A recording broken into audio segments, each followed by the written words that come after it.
The girl grills the boy about why he bought them, and her friend chimes in like, I don't want guesses. I want someone to straight up say what he wants from these. Nervous as hell, he thinks the reason he's buying slaves is painfully obvious. Then he shoots back that he wants to wipe hunger from the world, but deep down, he knows the real drive isn't noble, it's purely carnal. He blurts that the spotless white space he'd seen earlier was nothing less than the smile of a beauty far beyond any human an encounter with a goddess, which means he's already dead. Then the lessons hit, teaching him the basics of all those web novels, transmigration to another world, an insane fate waiting for him, and the moment he'll wake up as the hero living out a brand new life. After 30 years alone with his faithful partner, he's sure he's finally about to bring goddess happiness. Then suddenly someone calls his name, and goddess smiles sweetly just to tear him apart, an idiot, unpopular, clueless, in a conversation with women, and worst of all, Mr. Virgin. Annoyed, the protagonist realizes he can't argue with the truth, but his younger sister's help teaches him how to take the verbal blows and keep standing. Shaking with disbelief, he blurted out who she was, and she calmly said, I'm the goddess mortals worship. Right then, the hero gets the bombshell, you're dead. Shocked by the news, he leans in and demands, so how did I die? She tells how a student plummeted from the building straight onto him, and that's how he died. Her cheeks burning, the goddess murmurs that he somehow sensed every delicate inch of the girl's bodies. Then she bursts into laughter. The moment the boy hears it, his mind races with a picture of what happened. He doesn't deny he wants that kind of contact, but in that instant, the softness doesn't even register, because it's already too deadly. Now he's stuck, desperate to figure out the girl who crashed. Was she okay or not? The goddess tells him, don't worry, and then straight up credits the boy's hard work for saving her. Then relief hits him so hard, he can finally breathe again. She tells him, you saved a life, so yeah, you're getting rewarded for that good deed. Right now, she looks him in the eye and promises him a special chance for his next life. The goddess tells him he'll be reborn in a sword and magic fantasy world, but he won't wake up as himself, he'll take over someone else's body. She tells him that in the land of goddesses, reincarnations pour through the world like an endless river. But the truth is, there aren't enough ships to handle the job. So she picks and secures them ahead of time, right down to taking over the bodies of the natives. She tells him he'll grow up as a young man named Alan, and the protagonist immediately freaks out because he thinks that face is totally adorable. He's practically buzzing as he says it's an amazing fit, especially with an older Winnie Sama, and that everything about their current relationships is locked in for good. Smiling like a promise, the goddess declares she's ready to grant the boy's wish and turn him into a young virgin. Seeing that, he snaps to himself that this goddess is a total fool she's playing way too casually while she keeps breathing like it's nothing. With a vicious grin, she taunts the boy, do you want to die? And he snaps back, furious. I didn't say anything. Stop reading my thoughts. The boy pressed her about the possession, asking straight up whether she'd fuse with Alan's old self and if they'd finally be together, with two minds living inside the same body. She shakes her head and tells him, straight up, once this happens, his personality is gone forever. An orphanage-raised rookie adventurer is about to face a dungeon that will swallow his life before he even learns how to survive. She warns that once his soul slips away, the protagonist will seize the body like it's his destiny. Reality hit him, and the moment he realized it, everything changed. The hero blurts out, so, Alan, are you going to die in that dungeon, or are you going to get chewed up like monster food? Because he refuses to end up trapped inside a zombie's body. But the goddess says, it's exactly because of this that I'm handing you the privilege of being a transmigrator. She leans in and tells him the power she'll grant regeneration.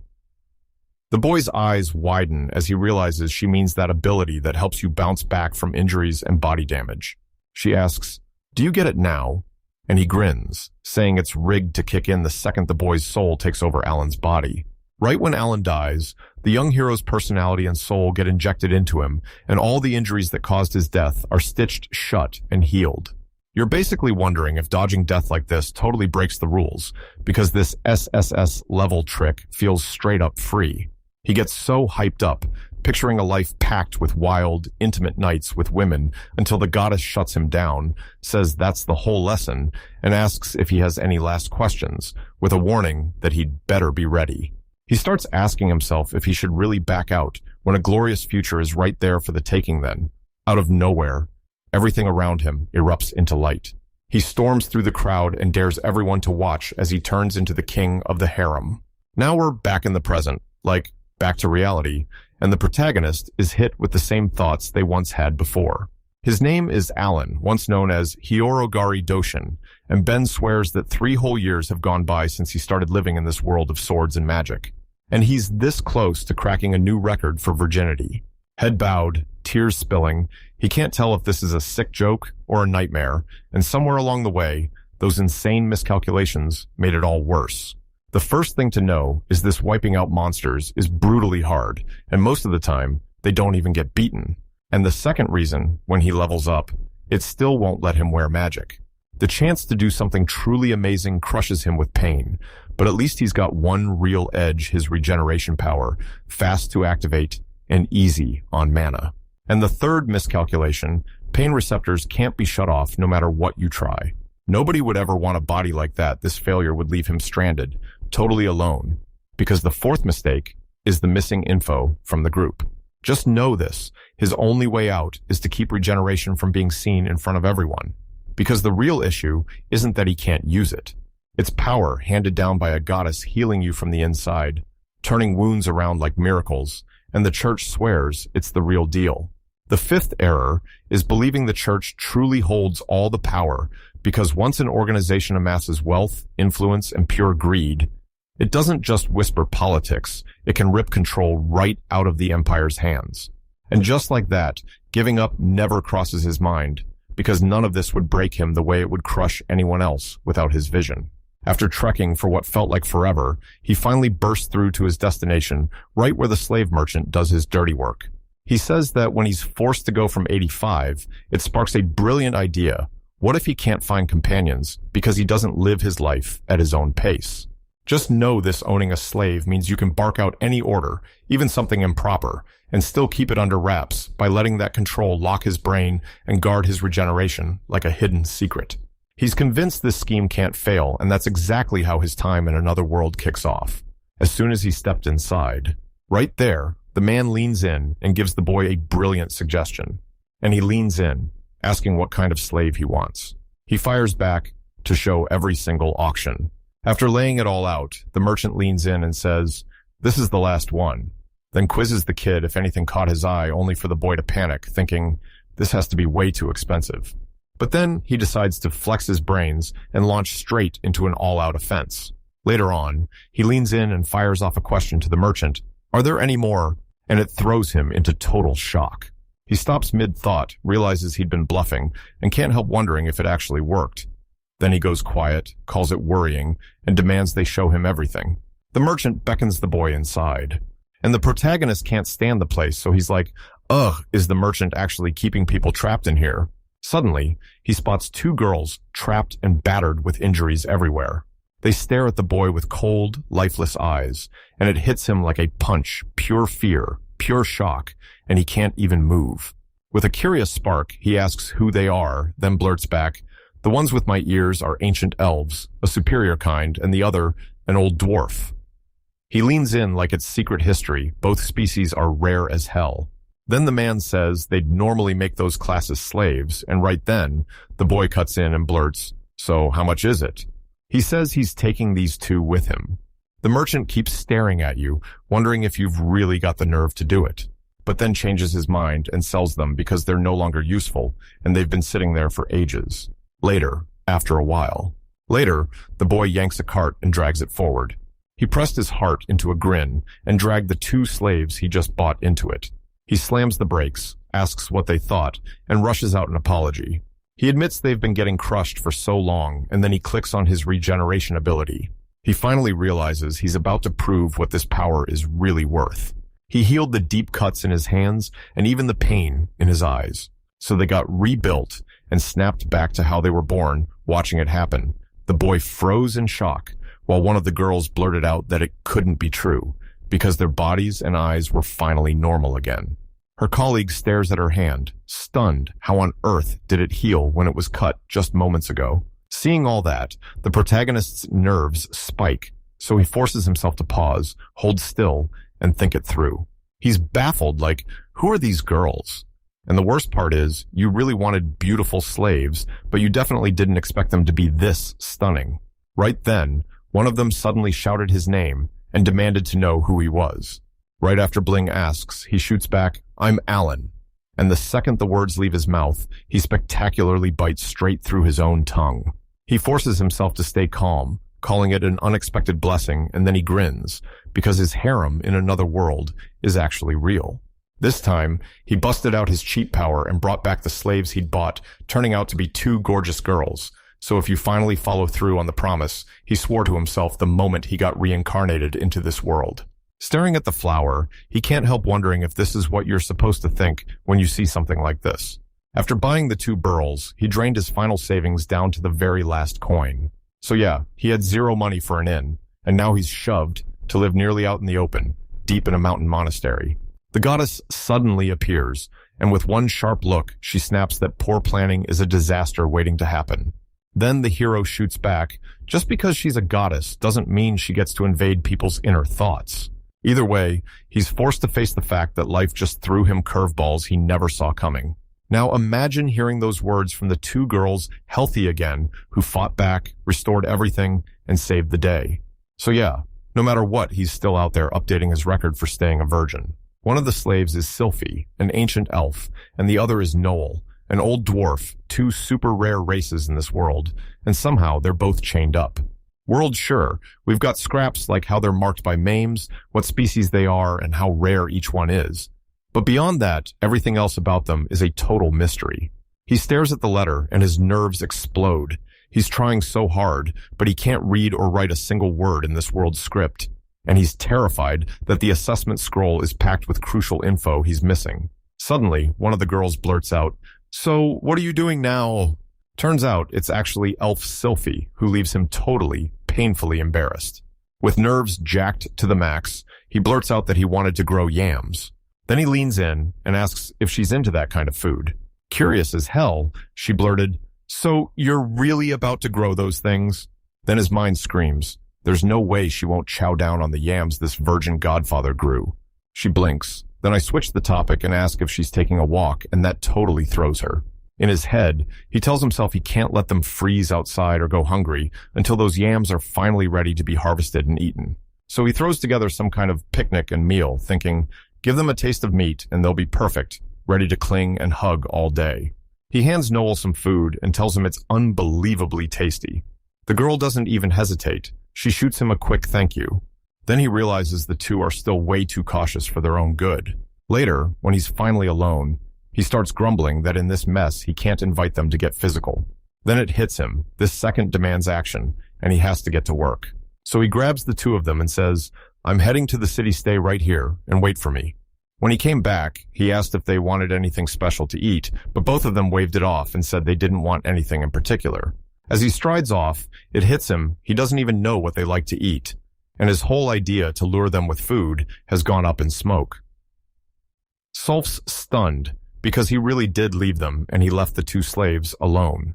She realizes she and Noel already snapped back to their real powers, and even with slave collars still dragging the world around, escaping their control isn't nearly as hard as it looks.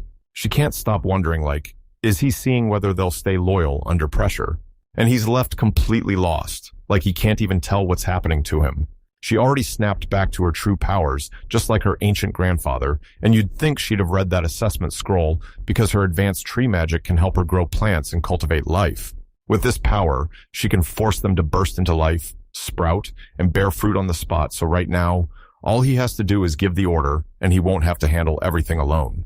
Confused, she can't tell what his endgame is, but she's still relieved her body is back to normal because she's staring right at it. He never seems to want their bodies for his own ambitions. She wonders what he'll do the second he earns their trust, so to test her gut feeling, she slips after the boy.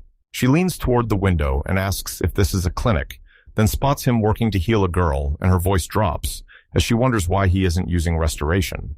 If he didn't, the church would keep staring him down, but this way, the kid could land any role he wanted and grab every honor he dreamed of. Little girl heal, thank you, Alan. Then L snaps back into focus, and you can finally see it looks like the treatment worked and the recovery is done. Alan just smirks at the little girl, telling her to take care of herself, and that leaves the elf snapping with curiosity. Because Alan is acting like some saint, while he's still the kind of guy who goes out and buys slaves. And still, he won't lift a finger to ask the slaves he owns for a damn thing. Completely baffled, she can't stop wondering what Alan really meant in the end. Then 3 long months just blow past. Alan shoots back the question, why aren't you using magic to make the plants grow? Completely clueless, he can't help but wonder if she'd even want to farm, and how, thanks to the restoration, she can get her life back, recover her existence, and work on her own without a single problem. He tells her he's thrilled by her thoughtfulness, and she grins back, with that tree seed I can pull crops up right away. Then she fires the question, does he know that, and before he can even answer, she plants it and the crop sprouts, fast, in just a few seconds. He's left utterly stunned, like the world just flipped upside down on him. Seeing that kind of power, he's totally lost stunned. He blurts out what this is, and what that insane ability is even for. Realizing she'd been hiding this power from him this whole time, she tells him he's got to know about it. Because it was almost certainly stamped onto her assessment scroll. At that exact moment, he can't stop thinking, should he finally tell the truth? He snapped, saying he's basically a baby who can't read or write, but he can't just go around proclaiming that their master is a baby too. Because if he's not cool enough to be your master, he'll choke on the embarrassment, and a guy has to look capable if he wants to impress a girl. So he figures he might as well lie to the two of them. Knowing people would brand him the productive yam diamond on the spot, because somehow he keeps growing yams that can sprout in literally 1 second. Nerves are clawing at him, so he forces himself to breathe because one slip and they'll label him a pervert. He needs to stop them from cheapening his value, and then he has to invent the perfect excuse that boosts his status in their eyes. Magic is a 2-sided coin. Flip it the wrong way, and it turns into poison. Flip it the right way, and it heals like medicine. He points out that's why he never drags people into magic, and when the moment finally comes for them to help, he wants them to choose magic on their own, treating it like something truly important. He admits he can pull off anything, and he says that belief is the strongest chain in the world. After that, the boy snaps back into nerves, staring at his own words like, who am I to say stuff like this? He says there's no way he'll let anyone force him to use it. Then he grabs the crop, and right there in that moment, embarrassment crashes over him like a wave.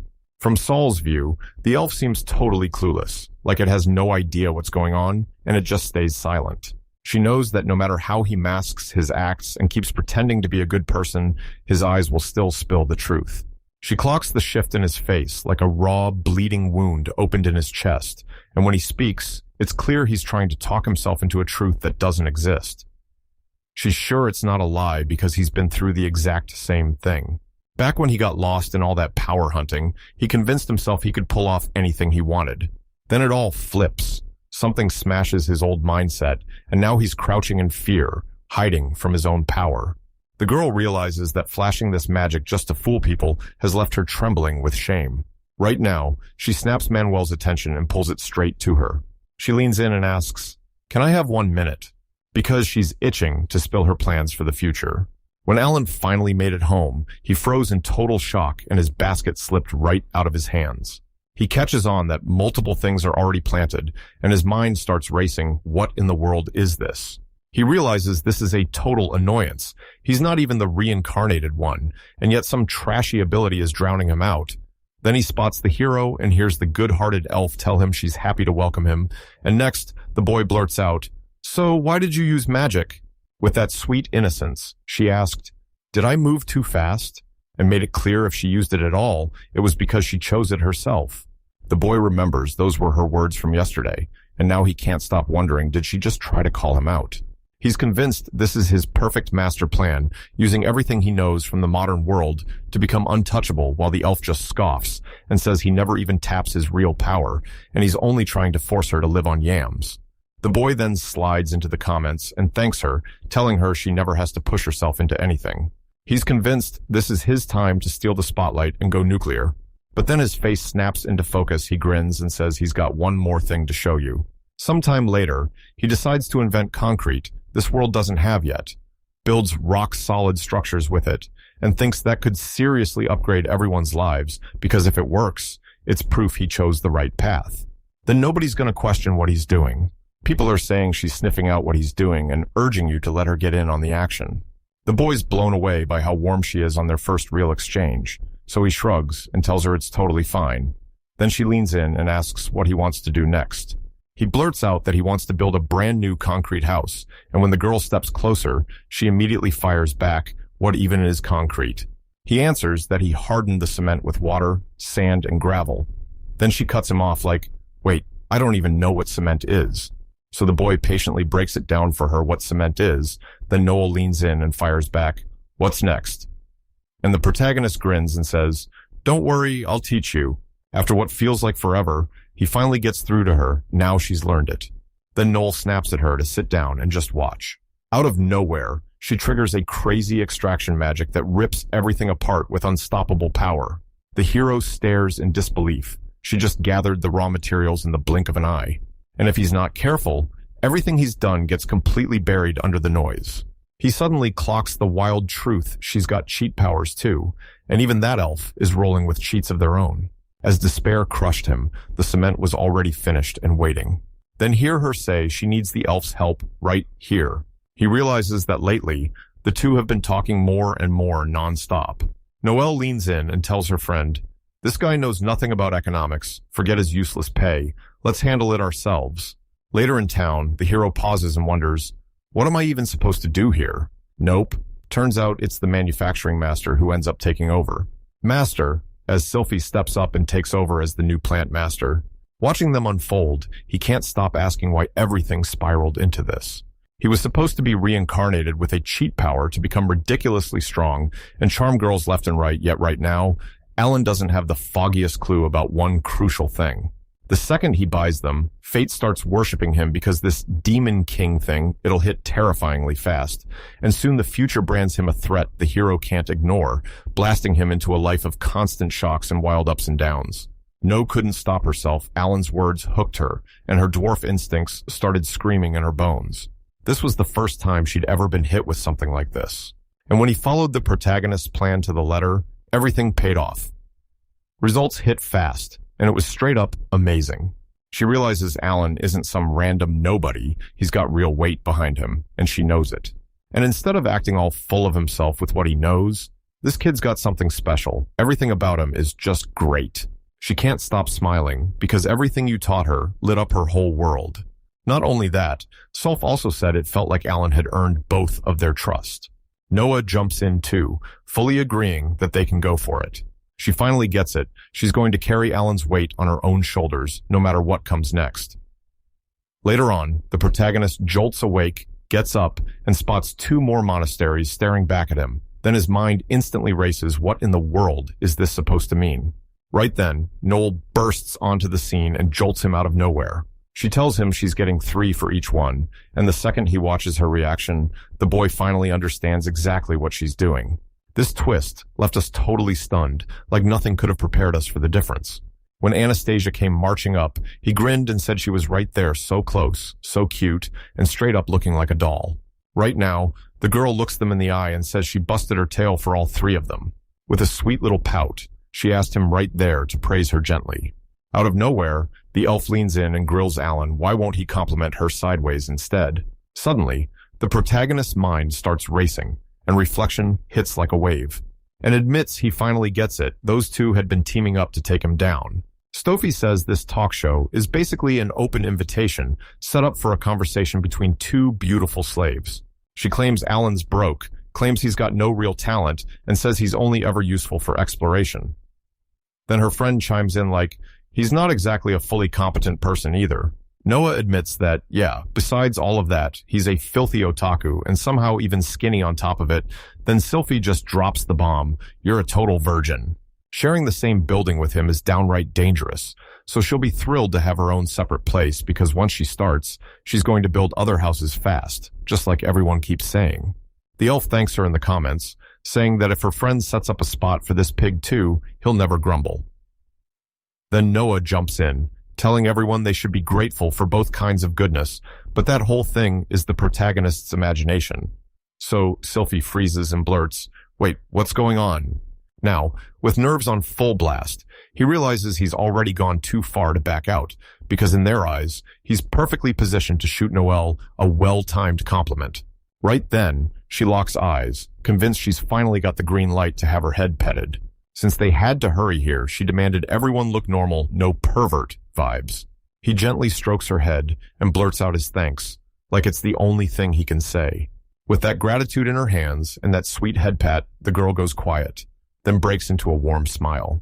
Stunned out of his mind, the protagonist swears his heart is getting purified from the inside out. Then the elf can't help but wonder, wait, are you talking about me in those comments? And jealousy starts clawing at her. The boy gets it, Noel's healing, and he doesn't shove her away when he sees this moment, while Sylphie's eyes widen at how close they've gotten. In that moment, she forced herself to stay calm and muttered that she was the ancient elf, the noblest kind alive, and she'd never get jealous over some silly head pat. He knows that starting tomorrow, he'll ramp up the crop harvests, pushes the claim that he's got no hidden agenda, and swears he already sees her as indispensable. A few more months roll by, and watching him, the elf scoffs that he's still out there tending the field all by himself, like he somehow forgot the magic both of them share. She breaks it down. Magic has 5 core traits: fire, water, wind, metal, and earth, and the elves evolved with a sick focus on plants. Noel, though, brings fire and metal to the table, and somehow she's also got the earth gift down cold so the fit is unmatched.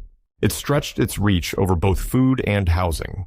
They only unleash their magic when they choose, and not once has Alan ever managed to drag it out of them against their will. She knows he's not chasing empty desires, doesn't crave fights, and seems like a hermit, even though the guy's obsessed with yams because he's a whole, complete person. The elf can feel it. This boy has things he's dying to do, so she decides to dig deeper, find out who he really is, and uncover what he's truly feeling.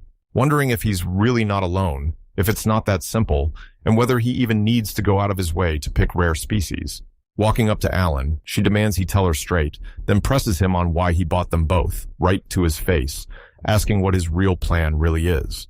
Nervous as hell, the boy wrestles with the truth because it only means he has to tie himself to both of them, and nothing else. Then he catches himself. He doesn't want to say it out loud. Right as panic hits, Noel shows up and blurts that she's interested in this too. She tells him, because we're a rare species, our worth is priceless, and the only time we use it is to cover what you need around here. Then she leans in and asks, so is there nothing you even want to do? The boy shoots back that he only wants plenty of food and a fancy place to live, then stares them down and asks if they're messing with him. The boy insists, I'm already being taken care of, then blurts, so why are you trying to hand out more food for free? They're baffled that he won't cash in on their full potential until crying snaps back, saying if he let it happen, he'd look even more pathetic. He figures they've already stocked up the house with food, then he can't help but ask himself why he should keep trying to use their potential. He knows that if they want him to stop and lick his feet, he has no choice, so he'll obey, and honestly, he'll be thrilled to do it. Watching them closely, he can't help but wonder how he's going to break free from this mess. At that moment, the elf unleashes her rare tree magic. While Noel whips out high-speed refining magic watching it all, the protagonist realizes they're trying to smash his self-esteem to pieces.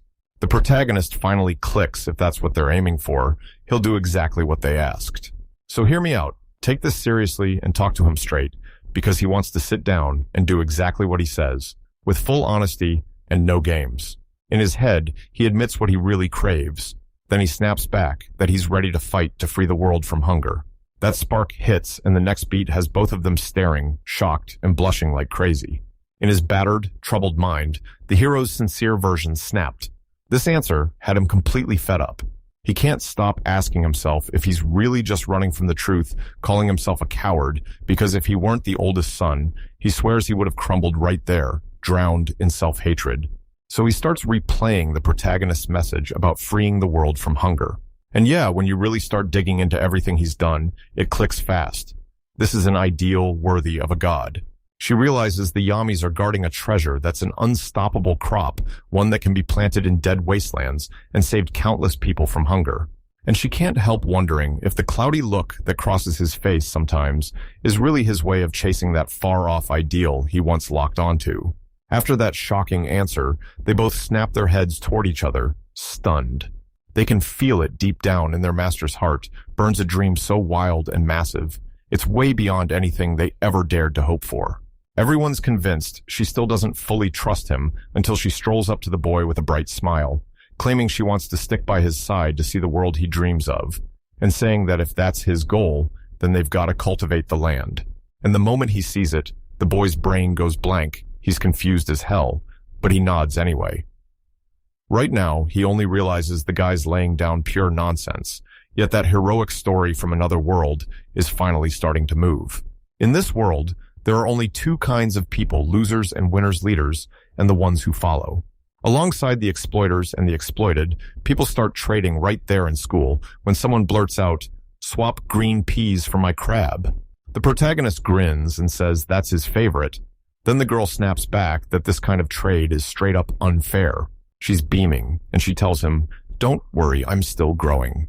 As he closes in on her, the hero snarls that he won't spare his own little sister Mercy is off the table. The boy can't stop worrying about his little sister from his past life, Mizuki-chan, and then it hits him that, in the end, I gotta admit, reincarnating didn't turn out to be as dreadful as I feared. He realizes his thoughts slip back into the past to dodge reality, and before he knows it, he's completely lost fighting to get back. Then the elf leans in and tells him to start tilling the land, because only that can drive hunger from the world. With a grin on her face, the protagonist declares, "I told you so, I'm right." Alan's convinced that someone as intellectual and gorgeous as Sulf has to notice his real, hidden motives, so he's left staring at one terrifying question: is she going to pretend she doesn't get it and swallow his lies? Because if she does, he can already feel it. He'll be moving to her tune like she's holding the strings. And this isn't just a warning, it's the first step toward the end of his life in another world. But you still think he can fight back and that he's got a whole stash of modern know-how ready to unleash, because once things have spiraled this far, he's going to take revenge with that knowledge. Switching gears, he blurts out that they should make fertilizers. He explains it's a soil booster, something that feeds plant growth, so Sophie's magic can help them grow crops even on barren land, but it won't be easy, because they'll have to stick with it for the long haul. Curious, the elf says, "If we had something like this, we'd burn way less mana, and we should seriously think about leveling up the flavor too." Right then, the protagonist blurts out, "And there's crop rotation too," saying they should graze cattle on the tough, poor ground, then switch to fertile soil and plant wheat. He breaks it down like this: build a pasture for the cattle, watch their numbers explode, and once they start mowing it down, they'll leave manure behind that feeds the soil, sparking a perfect loop. When Dudu says women should make peace and she should go bring more land so crops can grow. When he spots the elf, her stunned silence hits him. She's completely at a loss for words. But then the tears start falling as she convinces herself no woman on earth could ever love a vain, arrogant, stupid jerk like him. Right then, Noel races up, glowing with excitement, and softly urges him to spill every detail because she wants to kick things off immediately. Nervous, the boy panics if things keep going like this. His moment to shine gets snatched away, and that empty spot gets filled by someone else's victory. He snaps back that he should do it himself because that's the better way. An elf snaps the boy's focus, says his name, and tells him straight up that throwing a tantrum here is not cool, just as the man breaks into a smile. Then it hits him. He can't believe she thinks he's nothing but a spoiled kid. Noel yanks the boy's arm and demands the full story, starting with the fertilizer right now and no dodging. Then his face cracks into a grin. He kicks things off by saying plants live and thrive on 3 key nutrients: nitrogen, potassium, and phosphoric acid. He tells them to start by grabbing fish scraps, meat, and bone meal, then hit the elves and sylphies with their magic so the canola and soybean oils get mixed, all while he leans on his super modern know-how, and it's shaving off tons of time. After hearing all that, Noel leans in and says it sounds insanely interesting, and the boy swears it feels like a line ripped straight out of a mystery TV show. She says she'll start right away, and later on, the protagonist suddenly asks if they're getting that yummy soup today. Noelle pops in, grinning that she's got something to show the elf before lunch, and Sylphie blurts, "I was just about to call you." She swears she's already made peace with the hose, and while she's mixing the fertilizer, she wrestles with the proportions, then accidentally makes some she never planned on, stunning them both. As she's calculating the proportions, she blurts that garlic's reaction throws everything off, so the amount she uses changes every time. So she should just jump in, test things out, and tweak until it works. She leans in and tells him, "With this, your life just gets easier, trust me." Right then, the boy's mind snaps into place. Noel handles manufacturing, the elf runs cultivation, and he's left staring at the truth like, so what am I even supposed to do? Complain and keep records, apparently. He snaps to it mystery jobs are landing on his lap out of nowhere, but he can't believe this is some kind of rule meant for a reincarnated guy in another world with a built-in cheat support. He realizes they stole his spotlight again and then dumped the whole mess of chores back on him. He swears they're exploiting him, insisting they can't touch him because deep down, he truly thinks he's the master. At that exact moment, the elf's lips curl into a sly, unstoppable smile. She swears it can't have happened again, so she's just trying to thank Noel with all her heart. Then, before anything escalates, he calls the two over and asks, "Can we push the cultivation to later and grab lunch first?" Sitting there, she pieced together the whole picture he's got, that endless curiosity, and his dream to wipe hunger from the world is downright inspiring. Still, when she looked at his sheer strength, she couldn't shake the doubt that he could pull it off. Then he talked about fertilizer and this thing called crop rotation, and her mind went totally blank. Right then, it hit her, divide the soil into 4 types, and with people like him, they wouldn't need to wrestle through the toughest work to feed everyone. No, they could change everything. What truly stunned her was the massive brainpower behind it all. For ages, it was just him, pounding through sheer desperation, trying to forge his dream into something real. She believes he bought her for one reason: an ancient elf can freely wield tree magic, and it supercharges plant growth. And still, he doesn't force her to work or slap that slave crest on her like a command. With that warm smile, she praises how fiercely the slave's independence should be respected, and then she blurts out, "This person is seriously fascinating." Curious, the boy blurts out whether Sylphie said something, but she shuts it down fast. "It's nothing," then turns the mood around and asks if the two of them want more soup. After all that time, Alan finally steps into the moment, ready to hit the road for work. He dives into that old hole he remembers, the one Noel made, and it works so smoothly, it's almost too easy. Even with everything going sideways, he's dead sure this is the one move that'll slam the door on the easy path, because he can't just get whatever he wants anymore with his ability. His regeneration ability is an unfairly broken cheat, so strong it can bring him back to life and resurrect him. And if someone uses it right, it can even rip fertile soil up from deep underground. It's convinced Sylphie and Noel are about to praise him for the amazing work he's doing right this second, because this kid is seriously locked in and fully dedicated. He grinds on and on, chasing approval and respect so his fight drags on past midnight. Noel remembers that crystal clear cultivation is powered by restoration, and it's absolutely mind-blowing. Watching the protagonist, she realizes he's not just trying, he's hammering forward, determined to wipe out hunger for good. So she snapped up the mantra servant, because that's exactly why she needed it.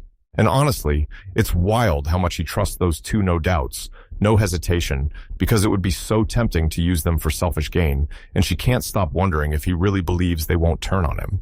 And she realizes it's not even the whole story, because Alan has never once ordered them to begin with.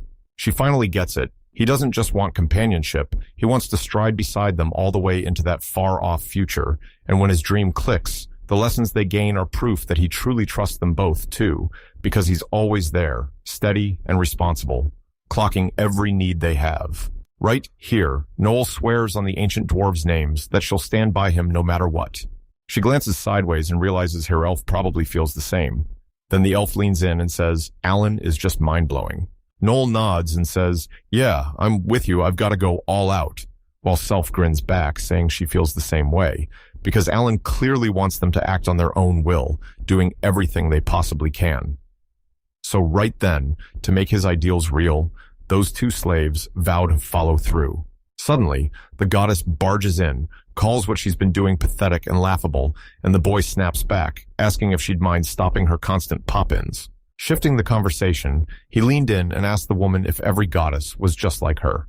Laughing, she leans in and says, "Maybe he's the reason." The boy can't stop thinking about self-magic, about how she keeps her own perfect balance, so messing everything up at once would be a disaster, and that's why Noel is still tucked in her workshop, hard at work. Right then, he starts daydreaming about all kinds of romantic scenarios with the two, and you can't help but want to see it play out for real. Suddenly, something insanely strange catches his eye. So he realizes if he's got nothing to do, the next thought hits him, why not invent something? Nana's about to step in when Noelle comes running up, asking if she's free right now, and, right then, telling her he's got a favorite request. He tells her, "If you're tied up, I'll come back later," and the girl shrugs, like it's no big deal. She flashes a crumpled piece of paper and blurts out, "I've got something for you to do." In his head, he's convinced she's right there, and he can't stop thinking how soft her arm feels. Then he wonders if she's so buried in the project that she straight up forgot he's standing right there. Noah breaks the silence, saying there are no sizes listed, and the boy shoots back that he'll add them in. Then it asks if she can make one that's the right size for a table. The girl nods, calm and confident. She gets it, and making it is easy, no big deal at all. She swivels toward the hero and fires off the big question, why does he want it? Nervous as hell, he starts to answer, then blurts out that this is something he has to do. Happy he can't stop smiling because he's sure these games are going to be a blast, and once they play and enjoy them together, he'll have even more things to talk about. Hearing that, the girl nods and says she gets it, she'll jump on the project right away, so tell me, will Alan go after the other option or not? She clocked that Alan and Noel were up to something in the workshop, and when she finally heard review, her head spun like, wait, is this the first time she's hearing words like that? The boy jumped in, saying they should probably say they're going to play with it, not use it, since these things are meant for fun. Hearing that, the elf snaps to the truth it's just recreation, and she drills down, asking why anyone would waste time playing when Alan's trying to wipe hunger from the world, and there's not a second to spare. Games, she knows she has to corner him and demand the details. Right as the elf comes into view, he asks the two, "Can I join you?" Alan answers fast, "Yeah, I'm in." Solfin realizes the truth. There really was something hidden in him, just like she'd been sensing all along. That wide-eyed, love-drunk charm Alan always puts on total act, none of it is real. Because the real Alan clawed his way to true power through endless simulations and brutal suffering, and now he carries the wisdom to outsmart anyone standing in his way. Determined, she decides to become a weapon for his cause and dives straight into it. Right then, the elf snaps into action and starts explaining the game in reverse, like it's a secret being unlocked, where the pieces split into black and white, and if they land a certain way, the whole game and the person goes down. When the elf spots the game, she bursts into the comments like, "Wait, what is this? Why does everyone find it so insanely interesting?" She swears anyone can crack these rules, because the strategy has tons of variety, the freedom is huge, and she even imagines a day when kids and adults both flock to this game, turning it into a real goldmine. At that moment, he blurts that they should make it a real bet. Winner gets to order the loser around, then shoots her a look and asks what she thinks. Nervous as a cat, she convinces herself this is her chance to finally bark orders at the slaves, and she's sure Alan just wants to test whether they really get it or not. That alpha isn't just hunting for easy laughs while he plays this whole thing, is tied straight to the bigger mission, wiping out hunger. She's stuck wondering should she dodge the bet to prove she understands, or step up and show her competence with action. "Shout her name," the dwarf hammers out, insisting they both have to give it everything they've got. Then the elf nods and agrees with her companion right away. Noel grabs the offer on the spot, grinning as she says, "This way's way more fun." They're all set, and they'll give everything to live up to his expectations because the deal's sealed, and now they're about to hit the reverse game. Right now, the elf clicks Alan's the mastermind behind the game, and he knows every secret inside it, so she can't see any way they'll pull off a win. But right then, she spots something that makes zero sense. As she studies the game, she realizes this move is way more limited than she ever could have guessed.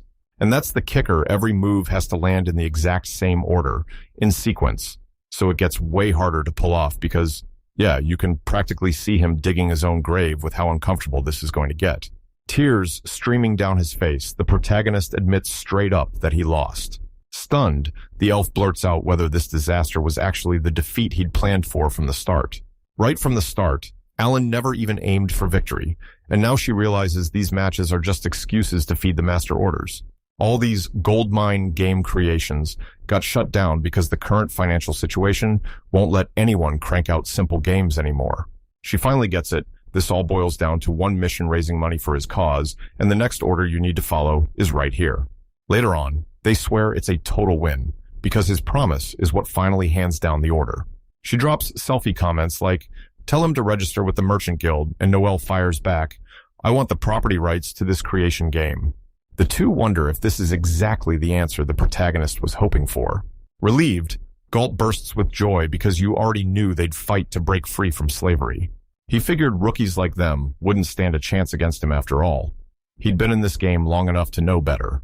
No matter how he tries to spin it, he's utterly defeated then. With a heart full of honesty, he thanks them for real, watching Sylphie shove her name into the Merchants Guild records.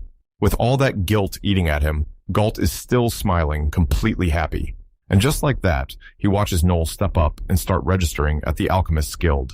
He clocks it instantly. If both of them still refuse to leave him, then they don't truly hate him at all. Galt tells him that they're in the Imperial capital, so they might as well hit the shops. Stolfi can't help but feel like they were genuinely having fun, and now she's biting her nails, wondering if they actually passed the test. She realizes this isn't the end at all. It's about what comes next, how to put this into action, even if it's only a little, and that small step keeps pulling her closer until he finally starts to feel it too. She's bursting with happiness.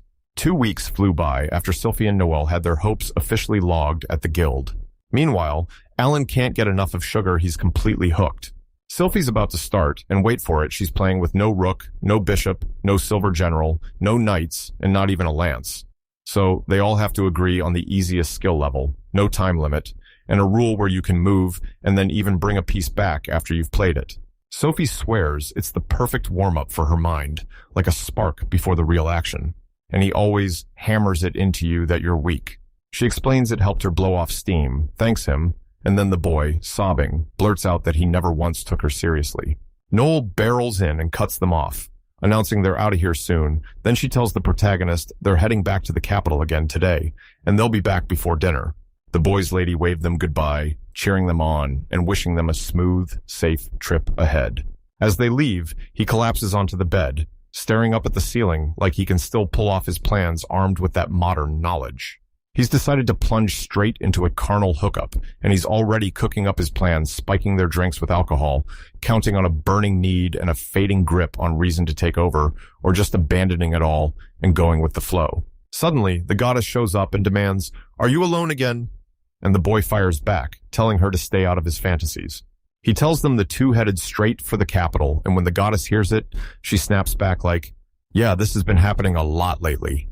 Caught in the moment, the boy finally gets it. The goddess is dead right, and since he's not seeing any shopping at all, he blurts out, "So, why are we doing this?"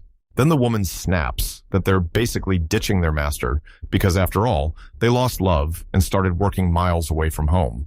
When he realizes this, he figures the magic let him stretch their food, but he's frustrated that they still don't get how lucky they are, especially since they're both grown adults. So yeah, of course, they're craving that amazing food and soaking up every bit of fun in their awesome new clothes. And there he is, like some grumpy old man, forcing them to play nothing but the games he wants. He figures once he went solo to the capital, they must have gotten fed up with him and left him in the dust. Right then, he can't stop thinking, what if they end up selling themselves in some adult shop, and he has to live with what that means? Still sobbing, he sprints toward the sea and blurts out that this will never happen. He insisted he didn't just leave them to starve if he wanted to use them. He'd first have to hand them a real shot at a happy life. He stops, looks inward, and drives himself to work harder than ever. With the card in hand, he strides up to the two who call out to him, grinning as he tells them they can have anything they want, then he practically begs for them to stay by his side. Seeing that, the girl's eyes suddenly brim with tears. The boy freezes in total shock because tears suddenly pour from her eyes like they came out of nowhere. He says he thinks they've lived through hell, and he can barely choke back his tears, then tells the woman to wait while he grabs some cash from his account, only for her to promise she'll check Mr. Allen's bank balance. She blurts out that he still has $3 million left, and each one is worth 100 yen. The elf tells him she paid the Creation Games usage fees, every last coin straight into his account, like clockwork. When he looks back, he still doesn't miss a single game, because in the guild's waiting room, and even out on the street, he's got his eyes on the children. He spots cheerful old folks jawing non-stop, right alongside merchants and adventurers. Stunned, he finally gets it this thing is everywhere, and everyone is obsessed. Self explains that to get the rights to these items on guild and merchant trips, they struck a contract with a sacred spirit, so once everything lands as a success, the guild will boost his rank straight to the highest class. But there's a catch. One of every sale has to go into his bank account. Hearing that, the protagonist finally clocks why the elf's eyes have been brimming with tears this whole time. Time's still caught up in the chaos. He blurts that he gets it, asks if they're going to hit the shops first, and vows he'll do whatever they want. They lock eyes, and the thoughts start racing in both their heads. As she closes in, Self blurts out that she's grateful to the hero. Noel lays down the directions, points to another place too, and suddenly all of it starts grinding the protagonist down, driving him more and more insane. After some time, they'd gone out and bought over 50 slaves. The girl on the right introduces herself as Elle, the one in the middle is Tina, and the left one is Ree. Then one of them declares her name is Aura. She lights up and tells him it's an honor to work with Master, and the moment it hits, the boy's head spins. Everyone looks gorgeous, and he's convinced this is every guy's fantasy harem. He mutters to himself that starting today, the boy is the village chief. Then Noel says they're counting on him, but the boy's got a bad feeling, like they're definitely plotting something. Right now, the Master's stuck with the duty of over 50 slaves, so he's freaking out, wondering what's going to happen to his supernatural life from here. Later, they finally crawled into bed, but their minds were already racing, because tomorrow meant feeding 50 people every single day. Self climbs out of bed and mumbles that those two have to be after something big, right now. A couple hours back, the slave tents. The elf smirked and said she'd buy the girl on the side and grab all the ones lined up in the back too. The merchant starts naming an approximate price, but the girl shuts him down. She demands he cut him a good deal after seeing what these girls have been through, and she insists he drop it by at least 2 digits. And he fires off a question, basically asking, why not make it cheaper to sell them than to keep unsold slaves gathering dust in stock? To get an equal shot at the slave merchants, Sylph turned around and started treating the slaves like they were just another piece of merchandise. Then the protagonist swings her confidence like a weapon, convinced she can talk the seasoned merchant into agreeing like he's just some easy, indecisive fool. After one of the slaves got freed, Sylph stormed up to her, and the girl burst out with an apology, but Sylph brushed it off, telling her not to fret.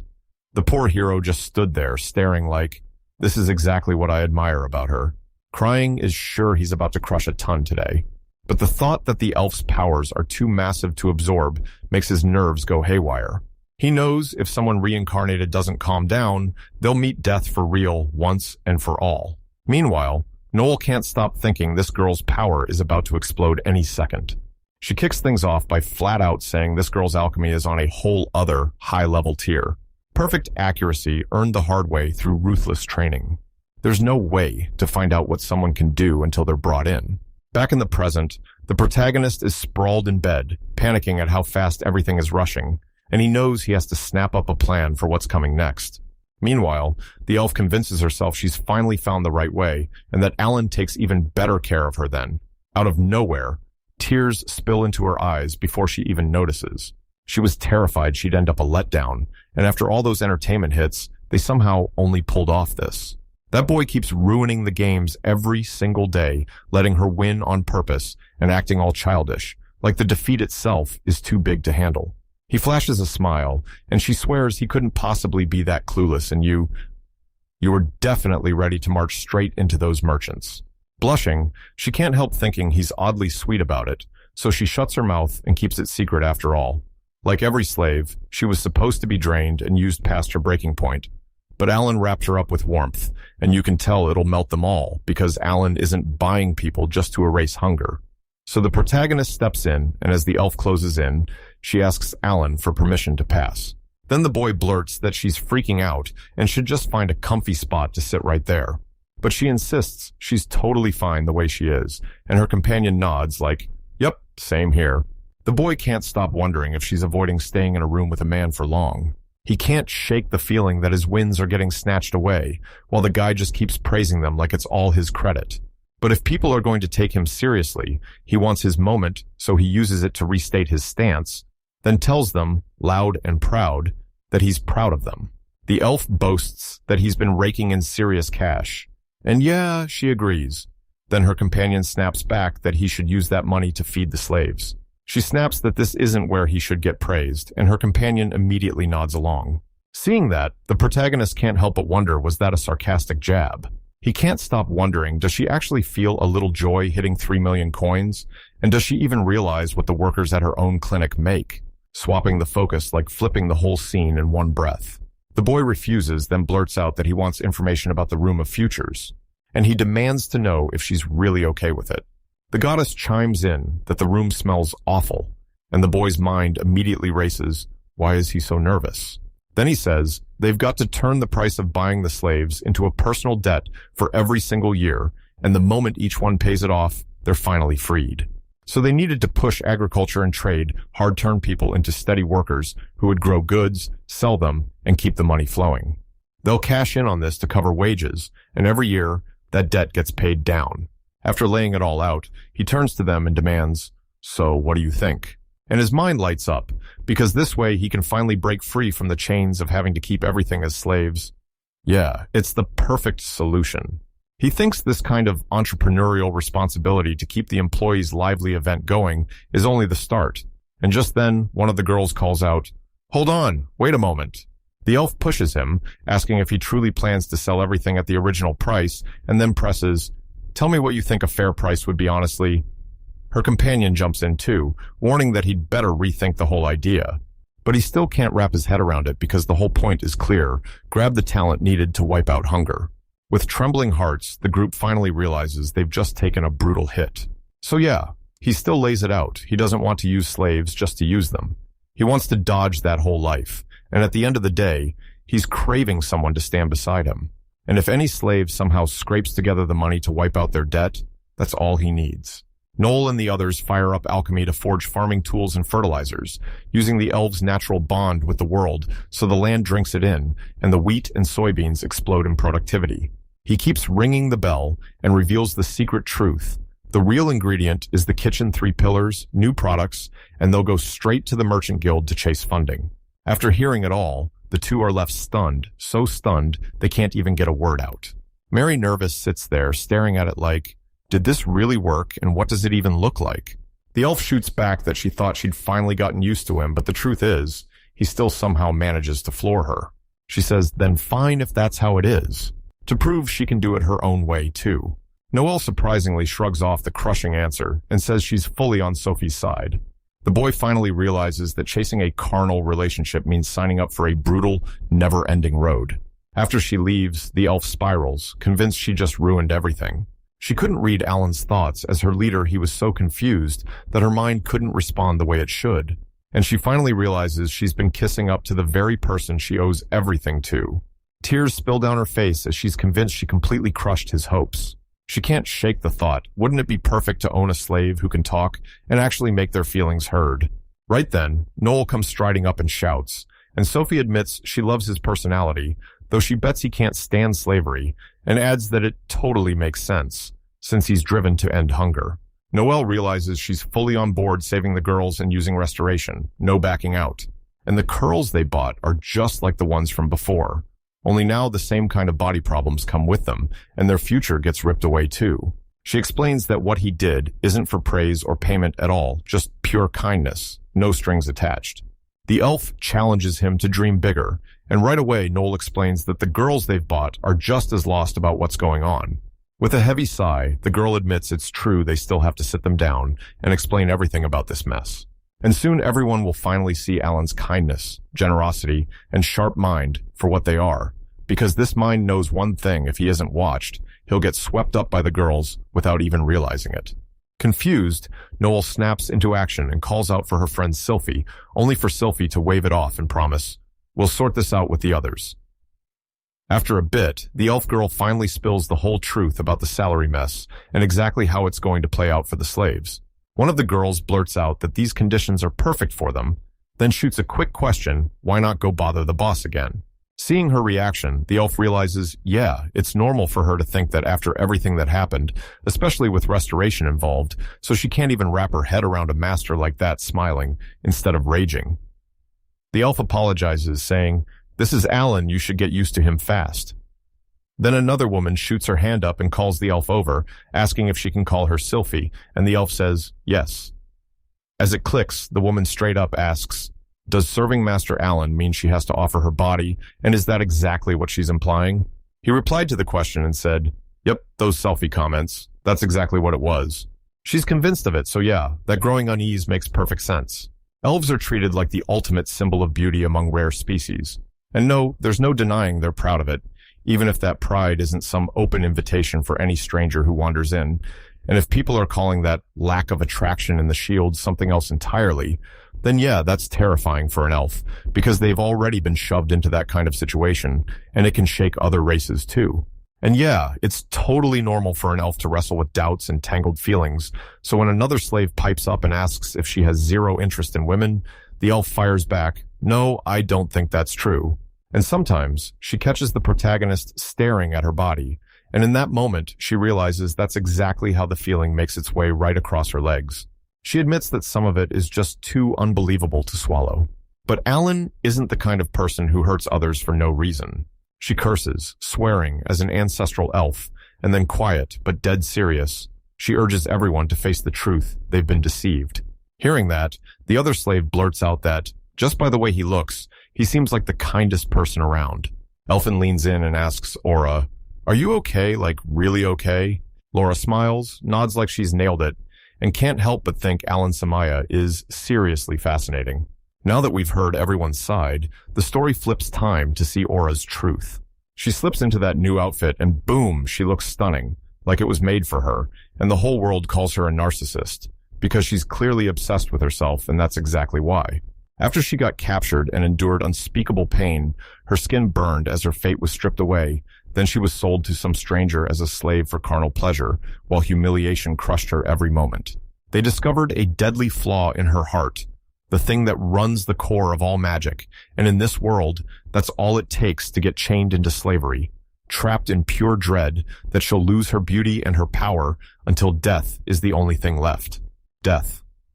Right then, she spots her master, Alan, and the ancestral elf self watching from somewhere close. Staring out the window, she realizes Lord Alan has the strangest kind of sensitivities, and to her, that makes him a rare creature you just don't see every day. But Sylph made it crystal clear he understands the power of restoration better than anyone alive. Ylfid told them, "That's why I act clueless, but once everyone finally gets what I mean, you'll all be safe."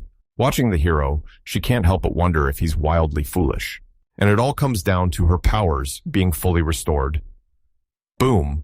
Her market value rockets, even though he's got ties to the Holy Spirit, so this deal has to be protected at all costs.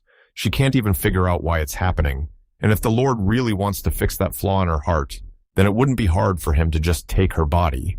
Because, as a race, elves somehow manage to blend royal dignity with sharp, glittering vanity.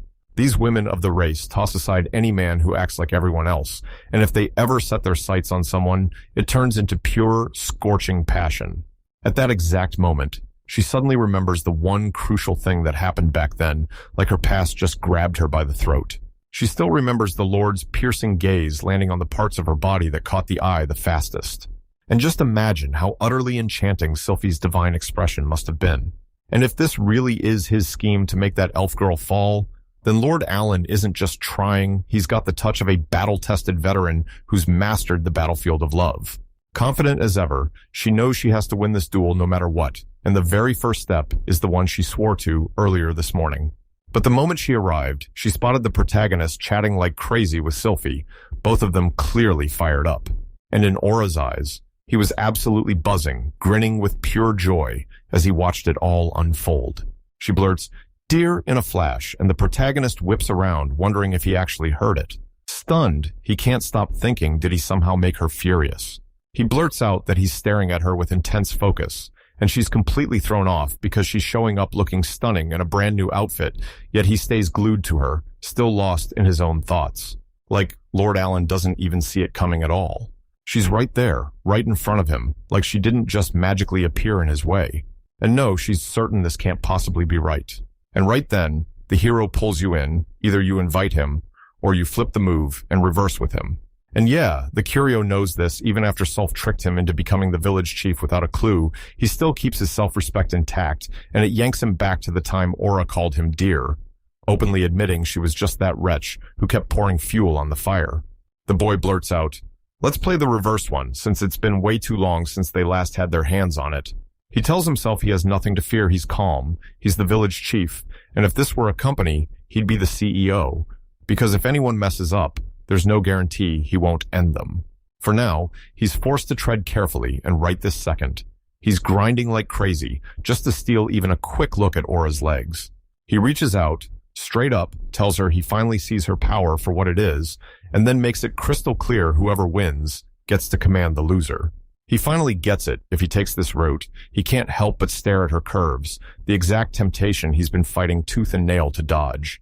When he lines it all up, he realizes Self is a gorgeous woman with the perfect curves, but Aura is even more breathtaking, with a figure that's bigger and more generous.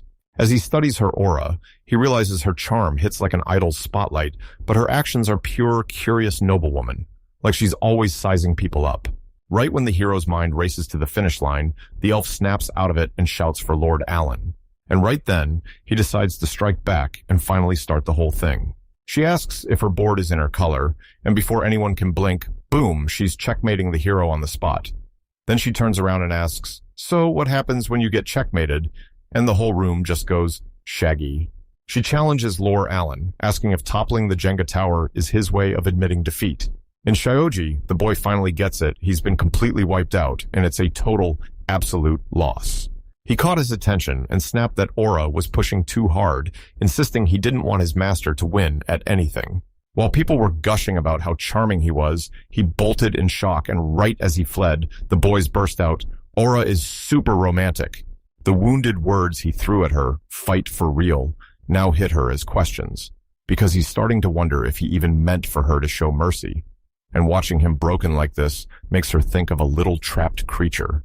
She's grinning like it was pure fun. Then it hits her, the pain comes crashing in, and right then, someone calls her. Sylphus tells her, "You did great," and praises her for speaking her mind all the way. After hearing this, Aura snaps into motion to turn back, and when she spots her elf companion's smug smile, because they wrapped up that meeting with pure force, she can't deny it. She's basically been outplayed. Hard. She even starts to wonder if the boy's plan was to make it look like she was being led by the nose. Then proved she couldn't fight his hand. With her fingers clenched to the bone, she realizes she can't counter a single thing, and that means he's got her right where he wants, making him dangerously remarkable. Sylphus jumps into the comments and backs her up, warning that if R tries to get close with icy indifference, it won't just fall flat, it'll end up burning her instead. She keeps going, saying that since they're the same race, she gets exactly what she's feeling, or is it asking whether she should even be the one to know those feelings in the first place? With a knowing smile, Seltha looks back and says the very first to fall in love. Love always gets crushed in the end. And once she hears it, panic hits, sweat starts pouring down her face. Then she spots Noel and Sylphus drifting away in silence, and her mind explodes with the horror of Lord Allen's monstrous power and the elf Sylphus standing right beside him. She makes up her mind she's going to become just as brilliant as that woman. Confident as ever, she vows to take the other elves' warning seriously with every ounce of strength, and the harder the challenges hit, the more her excitement skyrockets. Allen, the inventor of every recreational gadget imaginable, ended up as the one getting punched because every game he played, he got destroyed. The goddess drops the line, if anyone ever tried to write his story, it would look exactly like this. Tearing up, the boy pleads with the goddess to stop her attacks right now. But then he explains how, in the world of goddesses, this article sits at the very top of the list of people they'd never want to reincarnate as. She shifts the whole topic and says, "That's what we were talking about." Then pushes, "So you've already got preventive measures, right?" And you shoot back, "He's got nothing but simulations and rehearsed responses." He heard the rumors about his first day as village chief and wasted no time. He slapped down a ban, ordering that no slaves were allowed to play the very games he'd invented. And he insists he cut forced labor down to almost nothing. And it's not like he wanted to build some white-only company or anything like that. The goddess tells him, if the village economy crashes, he'll have the power to decide. And he insists that boosting his employees' lives is the CEO and village chief's job, and the way he talks, you can tell this guy's deadly good at getting exactly what he wants.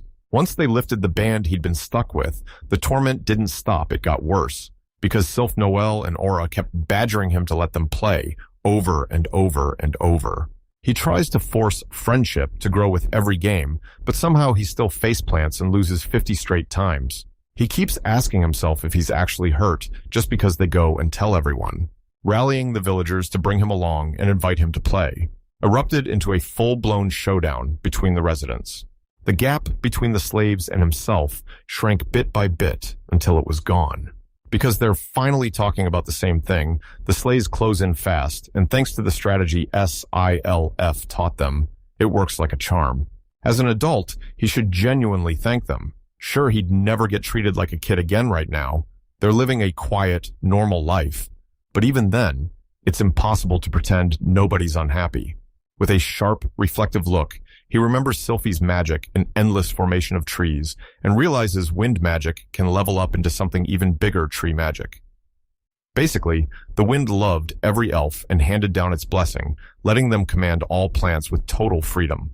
Meanwhile, the dwarves with earth magic siphon nutrients from fertilizer through the soil, then supercharge it with germination, growth, and pure fortification. All of a sudden, his mind starts spinning wild fantasies about the two main girls. On his knees, he can't stop thinking it. Those slaves don't respect him one bit anymore. Sylph leans in and says, "Prep the soil the right way and mana won't get drained so fast." Then flashes a grin as she adds that the fruits came out perfectly. With shaking hands, the boy blurts out, "Please, let me handle the harvesting." But every woman insists it's pointless and that he needs to rest. In mere seconds, they unleash wind magic, and the air starts ripping to pieces around them. Tears streak down his face as the hero finally sees it. Every one of them is absolutely incredible. And hey, obviously that's going to be absolutely incredible. They're ridiculously cute, like the kind that makes you stop mid-sentence. Frozen in place, he realizes the truth surrounded by all these gorgeous, adorable girls. He just won't be able to bring himself to decide against them anytime soon. He can't bear the thought of shutting up and letting everything end like this. He slams his hand on the table and shouts that he still has a card, his sleet card, no less. He storms away, declaring that his reincarnation is only just getting started. Alan blurts out that question in front of himself, what happened, and why on earth did you suddenly call the three of you into the kitchen to talk? The elf says, "If you're hungry, just tell her to whip something up." And the hero shuts it down fast. "Nah, I want to try a brand new recipe." So he asks for everyone's help, and they team up with one brutal goal. He wants his food to hook them so hard they'll crave him day and night until they can't live without him. He steps up to the hero and tells her, "I did what you asked," while whipping up potatoes with quick wind magic. Then he thanks her and blurts, "So what aura was that?" The girl explains, "I used wind magic to smash the beans." And yeah, it's actually soybeans, but they take it anyway, even if he's an idiot. Its wild horror makes it sound super tasty, and the hero swallows the idea like it's modern-day knowledge. Then real excitement hits as he realizes he's finally reincarnated for real. Then Aura leans in and demands to know what magic the boy used, but Alan can't answer, because he has no idea how to use magic at all. Aura blurts out an apology, the boy forgives her on the spot, and then he shouts for his slave, Noel. Metal. Yeah, dwarves are built for it. They're masters of metalworking, tuned perfectly to the earth element, and they can shape iron like it's nothing. After a while, she keeps right on cooking. When she sees it, her jaw drops, because this isn't just good, it's brilliant. In a flash, she whips up the dish, and every single utensil she used is something she forged herself. He leaned into the heat, then later he tossed a few potato slices into 338 degrees Fahrenheit oil and hit them with a pinch of salt to finish. With the dish finished, he thrusts it into everyone's hands and declares, "It's fry time French fries, right now." The three girls freeze in confusion because they've never laid eyes on this food before, at that exact moment, or as he decides to try the recipe. Apparently, she's absolutely loving it, and the hero's grinning like crazy at her jaw-dropping reaction. Then she even tries the fries, and Selphie blurts that they're so good she can't get a single word out, like they'd sell like wildfire. As he looks back, he spots Noel, the dwarf, munching the same fries too, and she's clearly into them as well. With his sleeves rolled up, the protagonist grins and declares it's time to serve the main course. Or then she asks if he's talking about that tough, simple thing humans chow down on, and she admits it's not exactly tasty, but she'd still try it, and he agrees. The boy thinks, none of this world's bread uses the fermentation from mine, and he snaps, then decides to bake real bread by using a special ingredient he's brought from his own world. The elf asks if he means that amazing skin, and he shoots back, "Yeah," then tells you to stash it in a container with water and a splash of sugar. Next, he's grinning as he dances with the jars, and right then, he declares the moment has finally come to pull off the trick he's been holding in for ages. So with zero hesitation, he blasts his restoration magic and his dark decomposition magic. Right then, the hero smugly thinks his sharp readers have already figured it out when he said special ingredient. He meant yeast. When that power hits, the three go wide-eyed and stunned. Then Sophie blurts out, "Wait, can't you use magic since that's what he said?" Aura jumps in, "Yeah, what does that even mean?" And in the boy's head, doubt gnaws at him. Maybe he got it wrong again this time. He admits, "I can't use magic." Then reveals he only tapped his natural gift, restoration, just for a moment. The elf snaps back, saying he's still called up dark magic. The boy nods and adds, "Restoration is what I once programmed into my own mind." And right after he's reborn in this world, the goddess starts gaining even more details about his ability. The moment he spots her, annoyance flares and he snaps, asking what she wants. Now she just smiles and says she tracked him for a special dream, so he has nothing to fear. Then she quickly starts with a genuine apology before anything else. She tells him his restoration power is insanely strong, then slams on the brakes because of some limits. The very worst outcome the world has ever faced is exactly why she's forced to use it this way.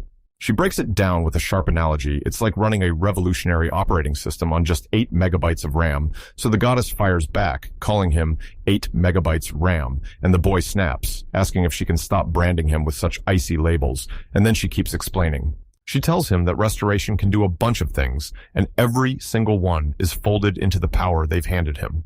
By hearing a spell just once, he can copy it into his mind and pull it back when he needs it, but his busted memory means he only gets one shot, and the magic lasts just 30 seconds. She also warns that his body can't handle much, so he can only bring back things that still have a solid material form. Once he casts it, he shoves the spell back into the register, then it's gone for good, and stronger spells. Impossible. They'd crush him completely. As all the truth hits him, the boy finally realizes his body is basically useless. With that explained, the goddess waves him off, and dawn is already creeping in. Right now, the boy blurts, "That's why I can recreate magic like this." And Sylph nods, "I get it." But here's the real shocker. Why does he cling to this magic? And could it be meant to crush everything into decomposition? He grins and tells you, "Nope, that's not decomposition. It's fermentation. And that's exactly what you need to make real, good bread." They just heard fermentation, and since none of them knew what it meant before, complete confusion hits the three girls like a truck. Grinning, he swears nothing in this world tops it. The look on their faces is priceless. Then he breaks it down. Fermentation is basically decomposition in disguise, and humans figured out how to harness it, unlocking a whole stash of benefits. It tells how yeast munches the sugar in bread dough, spitting out carbon dioxide and alcohol, so the dough balloons up into that soft, fluffy bread everyone loves. Sophie blurts that she had no clue. Noel leans in, saying it's fascinating, and Aura admits he's got tons of knowledge, and he respects Noel's insight more than ever. The protagonist figures he must have been worried all along because his powers are basically capped. But this reincarnated life just lit the fuse, and you're not backing down now. Everyone crowds around the jar, staring in awe at the dark magic of decay. Seeing it, the protagonist freezes in pure confusion, desperately trying to make sense of what's happening. Whoa, those 3 jars are glowing like crazy, so you gotta wonder if the trio inside can absolutely wreck people with dark magic too. The girls crowd into the kitchen and demand, "Why are we all here?" Right when one of them thinks it's just hunger talking, the boy fires back. This is his way of trying something new. Before long, everyone nods in agreement, and the plan clicks. Lure them in with something mouth-watering to eat. One of the helpers flashes magic and slices the yams like it's nothing. She unleashed her skill and crushed the soybeans for a perfect push. They keep cooking, slinging the oil like it's fueling the next move. Everyone's blown away by this rare ingredient, and the boy proves modern knowledge isn't just talk, it's power. When someone demanded to know what magic they used to get that liquid, they just shrugged and admitted the poor guy barely lifted a finger. But when she sees him rattled, the curious one blurts out an apology for her shameless question, while we push the preparations into full gear. The tiny girl is the one who heats the pot, while the dwarf crew works the metals and earth and her real magic fire. Right there, the flames roar to life and hit harder than ever. It shocks the guy who spots his eye burning fast inside the dwarf's pot. Until that idiot finally feels how useless he really is. He stops mid-bite and starts planning the next move of the dish, until he finally nails the perfect batch of French fries. Everyone's staring in shock because this food absolutely blows them away. The flavor hits like magic, and it totally catches the girl off guard in the best way. So intense, it was almost like she'd get hooked on that flavor. The other one just stands there, completely stunned, and can't find the words to explain it so. So her plan is dead simple: start selling right away. Now the cook sits tight, waiting to see what the others do next, because her face gives away nothing, and the reaction is impossible to read. But it's obvious the third one dug it, so now all that's left is the main course bread. One of them looks like it absolutely despises the human's food. Those gluttons. They absolutely despise the dough. He realizes the bread in this world never even gets a proper fermentation, and that's why it turns out wrong, like it's missing the one essential thing it needs. He leaned over to his colleague and demanded they drop grape skins into a glass, then splash in water and sugar. All right, time to rip that apart and start mixing it all up. This clever trick's been clutched and protected by the mastermind all this time. His destructive restoration magic is all focused right there, ready to wreck everything in its path. The sly one smirks, remembering the yeast extract like it's the key to everything. The shock hits them too. He can really cast magic. Then the chef starts to panic, wondering if he screwed something else up, but before he can spiral, he decides to finally explain. His power isn't some mystical mumbo-jumbo, it's his restoration ability, and the kicker is he labels it black magic, even though it's simply a power stored right in his own brain. After he's reincarnated, we catch the boy dead asleep then, out of nowhere. Something inexplicably stirs and wakes him up. A woman starts to gear up for one more explosive explanation about his power. As he grumbles about how late it is, she leans in and tells him, "No, this is a dream." Before she can even answer his question about the explanation, the entity shoots out an apology. He's got his sweet reincarnator perk restoration powers, but the catch is brutal. His low capacity keeps throttling how much he can use it. So bad it gets him compared to a computer with less than 8 gigabytes of RAM. It's like the guy's running on 8 measly megabytes, and the idiot even has the nerve to tell her to stop tossing around those words. She doesn't waste time, she decides to zero back in on his ability. His comeback means everything, because the lucky one will finally unlock a magic he only saw once and never forgot, if he can replay it in his mind forever. The poor guy's so screwed that he can barely record it just once, and only for 30 seconds. And because his body is so fragile, it can only heal what's strong enough to hold its shape in the real world. So the weakling finally gets it. He can only record one spell, and once it's done, he's done using it again, and if it's too powerful, it'll overload his puny body. And the more Alan thinks, the more it hits him, yeah, he's seriously trash. She decides to slip out since dawn is creeping in, then the young man grabs the moment, insisting the goddess stay put and answer whatever questions come next. Back in the present, the dark-haired boy scratches his head like, why am I just taking the deity's cold treatment? Then he starts to break down his spell. But here's the real shocker, why his power targets spoiled stuff and turns it into brand new materials. As Sylphie lays it out, the protagonist blurts that it's not spoiled, it's fermented, and that this is exactly how you make the bread. Not a single one of them has a clue what that even means. He grinned wide, soaking in their shocked faces like it was a victory. So the boy seizes the moment, leaning in and telling him that fermentation is basically a human-made process of breakdown. Bread's pillowy, soft bite happens because yeast supercharges the dough and makes it puff up. This totally shocked the three. Seeing them react like this lights the boy up with pure joy. But hey, don't start bragging about being reincarnated just yet, because someone in the crowd is picking something up. All three start copying his mystical trick right on the spot. He's stunned to see it with his own eyes. The three of them are monsters with tree, wind, and metal magic too, but they don't just stop there. They've even got dark spells in their back pocket. The poor guy's precious magic, carefully guarded, got used up in seconds like it was nothing at all. And when it comes to this, you can't help but remember the goddess's ruthless judgments. Then that rascal keeps poking at Alan's mess, mocking him non-stop.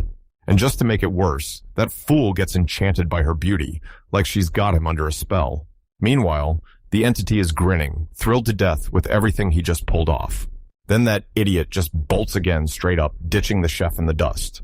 As days slip by, the girls finally nail the art of making bread flawless, warm, and perfect every single time, until they're so hooked on the dough that their eyes can't look away. Seeing them like this sent pure joy bursting through him, and he felt happier than ever. Before reincarnating, he only managed to bring happiness to Mizuki, but now the cook's got the power to light up everyone's face with a smile. So this fool thinks his life would magically get better if he could just pull off one more thing plus 18. Right out of nowhere, two other teenagers step out of the chaos and ask him straight up if he's got anything to eat. Alan is gearing up to throw a massive bread festival. Sylphie clocks the real reason everyone's into it. They love it because they don't have enough food to begin with. Many people kept their hearts shut tight until the protagonist stepped in and turned everything around. All at once, the room started spilling secrets. It was his effortless charm that swept everyone else along and helped the rest of the people fall into place. Today's food isn't just dinner, it's one of the boys' 3 mental pillars, and these dishes are about to rake in serious money. She can still feel the scholar's grind in her bones and remembers how he dropped brand new concepts she never even knew existed. Then the awkward one starts panicking like, what if the ally can't even read those evaluation scrolls? So her takeaway hits hard. Every single person is set on one goal, joining forces and marching straight toward the cook's perfect vision. Meanwhile, Aura keeps smiling and devouring those little bites of bread like they're pure magic. At first, she thought the protagonist was completely delusional for claiming he could end world hunger. But when his revolution-stoked knowledge hit her, she didn't know what to do with the shock it stunned her. With her head held high as a proud high elf, the noble woman decides she's done watching from the shadows. She's stepping in to back him and help him chase his goals. Now, everything else can wait. She's laser-focused on stuffing herself with even more bread. And just like that, we spot Noel loving this brand new flavor too. She thinks everybody would selfishly guard these amazing flavors and never share them. But Alan didn't hesitate. He handed them out to everyone, because the altruist just wanted everybody to get fed too. Lately, this introvert has been acting wildly out of character because the second that chef flashes a smile, her heart starts sprinting. She's convinced she's not as smart as Sylphie. Even so, the short girl won't stop. She wants to prove she matters, pushing herself again and again to make the reincarnated one prouder every single day. Because her biggest wish is simple, she just wants head pats. When it all hit them, and that idea finally sparked in their heads, a sneaky troublemaker suddenly burst in and snatched the poor protagonist away, kidnapping him right on the spot. As he looked back on that day, the dark-haired boy brewed fermented bread using black magic. They jumped into a bunch of games. He lost every single one, but seeing their smiles lit up his whole face. He's bouncing with pure joy about everything that just happened, and he's determined to make tomorrow even more epic. Tonight, someone slips into the house while he's fast asleep. The sound is roaring closer to the bedroom door. Then the idiot convinces himself a plus 18 visit in the dead of night is a win because he thinks he totally charmed them with that bread. We watch the fool convinced everyone's under a spell like his cooking magic is working on them all. You can practically see the stress and anxiety crushing him from the inside. Then this idiot just stands there, twiddling his thumbs, waiting like it's his first time. A half-spider invader creeps closer, ready to strike. This monstrosity hits him like a punch, and fear spikes straight through his veins. Then the criminal calmly demands silence, and without warning, sticky spider webs start crawling over him. Even with that bizarre shape, she's still drop-dead gorgeous, and then she leans in and promises she won't devour him. The ceiling cracks out of nowhere, and she snaps to the truth. There's no time left for talking. Until she snatches her victim into her arms and Alan gets utterly spellbound. The spider snaps into motion and bolts out of the house like it's running for its life. Right after that, the rascal gets jumped, then his 3 partners rush in and pull him out of the mess. She narrows her eyes, realizing her enemies are none other than 2 special elves and an old, battle-scarred dwarf. She's got almost no shot at ever going up against them, so the sneaky one just slinks in, offers a quick apology, and blasts her with his webs. Then she rockets over all 3 in one massive leap, and the sheer speed slams them with pure shock. Nightfall gives her the edge to slip away from her pursuers, and the maniac storms into the woods without warning. All he can do is stare in disbelief and wonder how this chaos blew up so fast. A brutal fight should have erupted by now, and he can't shake the feeling that they just played along then quietly abandoned him like they never meant to stop it. This crushes his heart because nobody came to save him. He starts thinking he'll escape on his own until his enemy's airbags snap in and suddenly soothe him. They sprint straight toward her lair, knowing they're running out of time. The cook gets slammed straight to the ground. He wastes no time. He demands his release too. Trying to free himself from those webs is basically impossible. As he stares down the threat, he realizes his opponent is an arachne, one of the masters of weaving, and that means real danger is about to strike. They trapped him to use his power to save someone, and then some traitor leaked the truth about exactly what he can do. Meanwhile, the girl's firing off a call like she's trying to reach someone right this second. A voice pops out of nowhere, and it grabs her full attention. She fires off complaints because her so-called companion has just kidnapped someone. Raya hears the other spider say there's nothing to worry about, and she blurts out a fast apology for what her older sister just did. As they bicker, he realizes he's got two relatives with solid airbags backing him up, and they keep going arguing and trash-talking him like he's a total feast. And Alan suddenly spots something. The younger one looks absolutely wrecked. Then they shut down the conversation and stride straight toward the dark-haired boy. Her real fear gnaws at her. Can the kidnapped kid actually heal her little sister? He swears he doesn't mind a yandere girlfriend, but the thought still chills him. Then it hits him, he can restore too. But once he's helped them, he tosses fear aside because this is the only shot he's got. Earlier, the researcher still had questions burning in his mind, and his fear forced him to act way more polite than usual. Even the spider knows you don't need all that fancy talk. Let's cut to the chase. Her injuries are brutal, and healing them won't be easy. Knowing that hits them like a truck, and they're left completely stunned. So clearly, the brave one draws the line mess with his friends, and he'll show absolutely no mercy. And the goddess jumps right back in, mocking his mess like it's her favorite game. But when they press her, neck straight up, tells them she hasn't lifted a finger against his companions. She swore on her life, and all she'd done was snatch him from the world.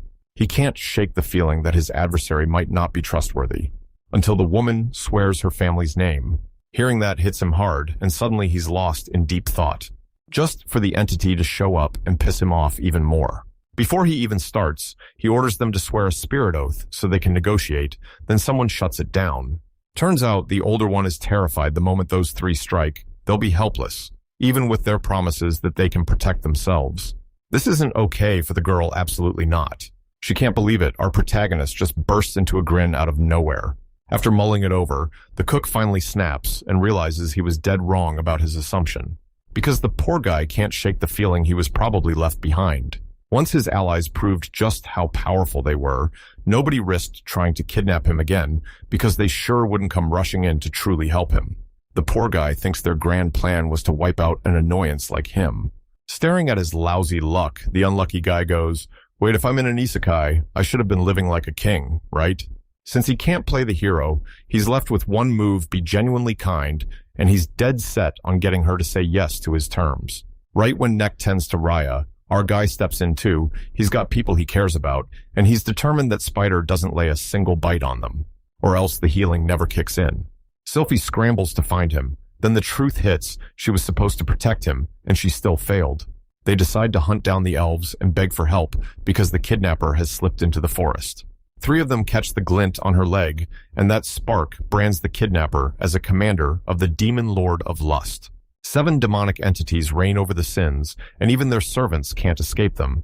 Yet what haunts them most is getting crushed so easily. As she weighs her power, the truth hits hard out in the dark. They're going to get crushed by that opponent. But there's a plan in motion to fix this fast. A bloodsucker seed suddenly bursts into view and completely shocks one of them. Let's use it to track down exactly where sounds are coming from and pinpoint the location too.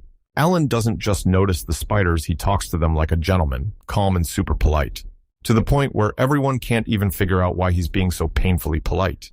They hear his vow mess with his family, and he won't spare a single soul.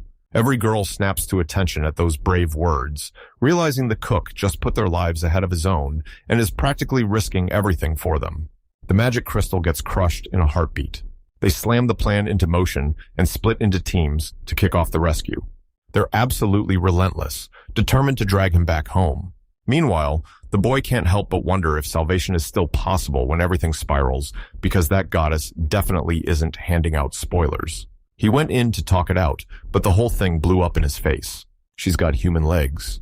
The protagonist gasps. She can't believe her separate self is right there. Then the fool keeps getting hypnotized by that arachnid.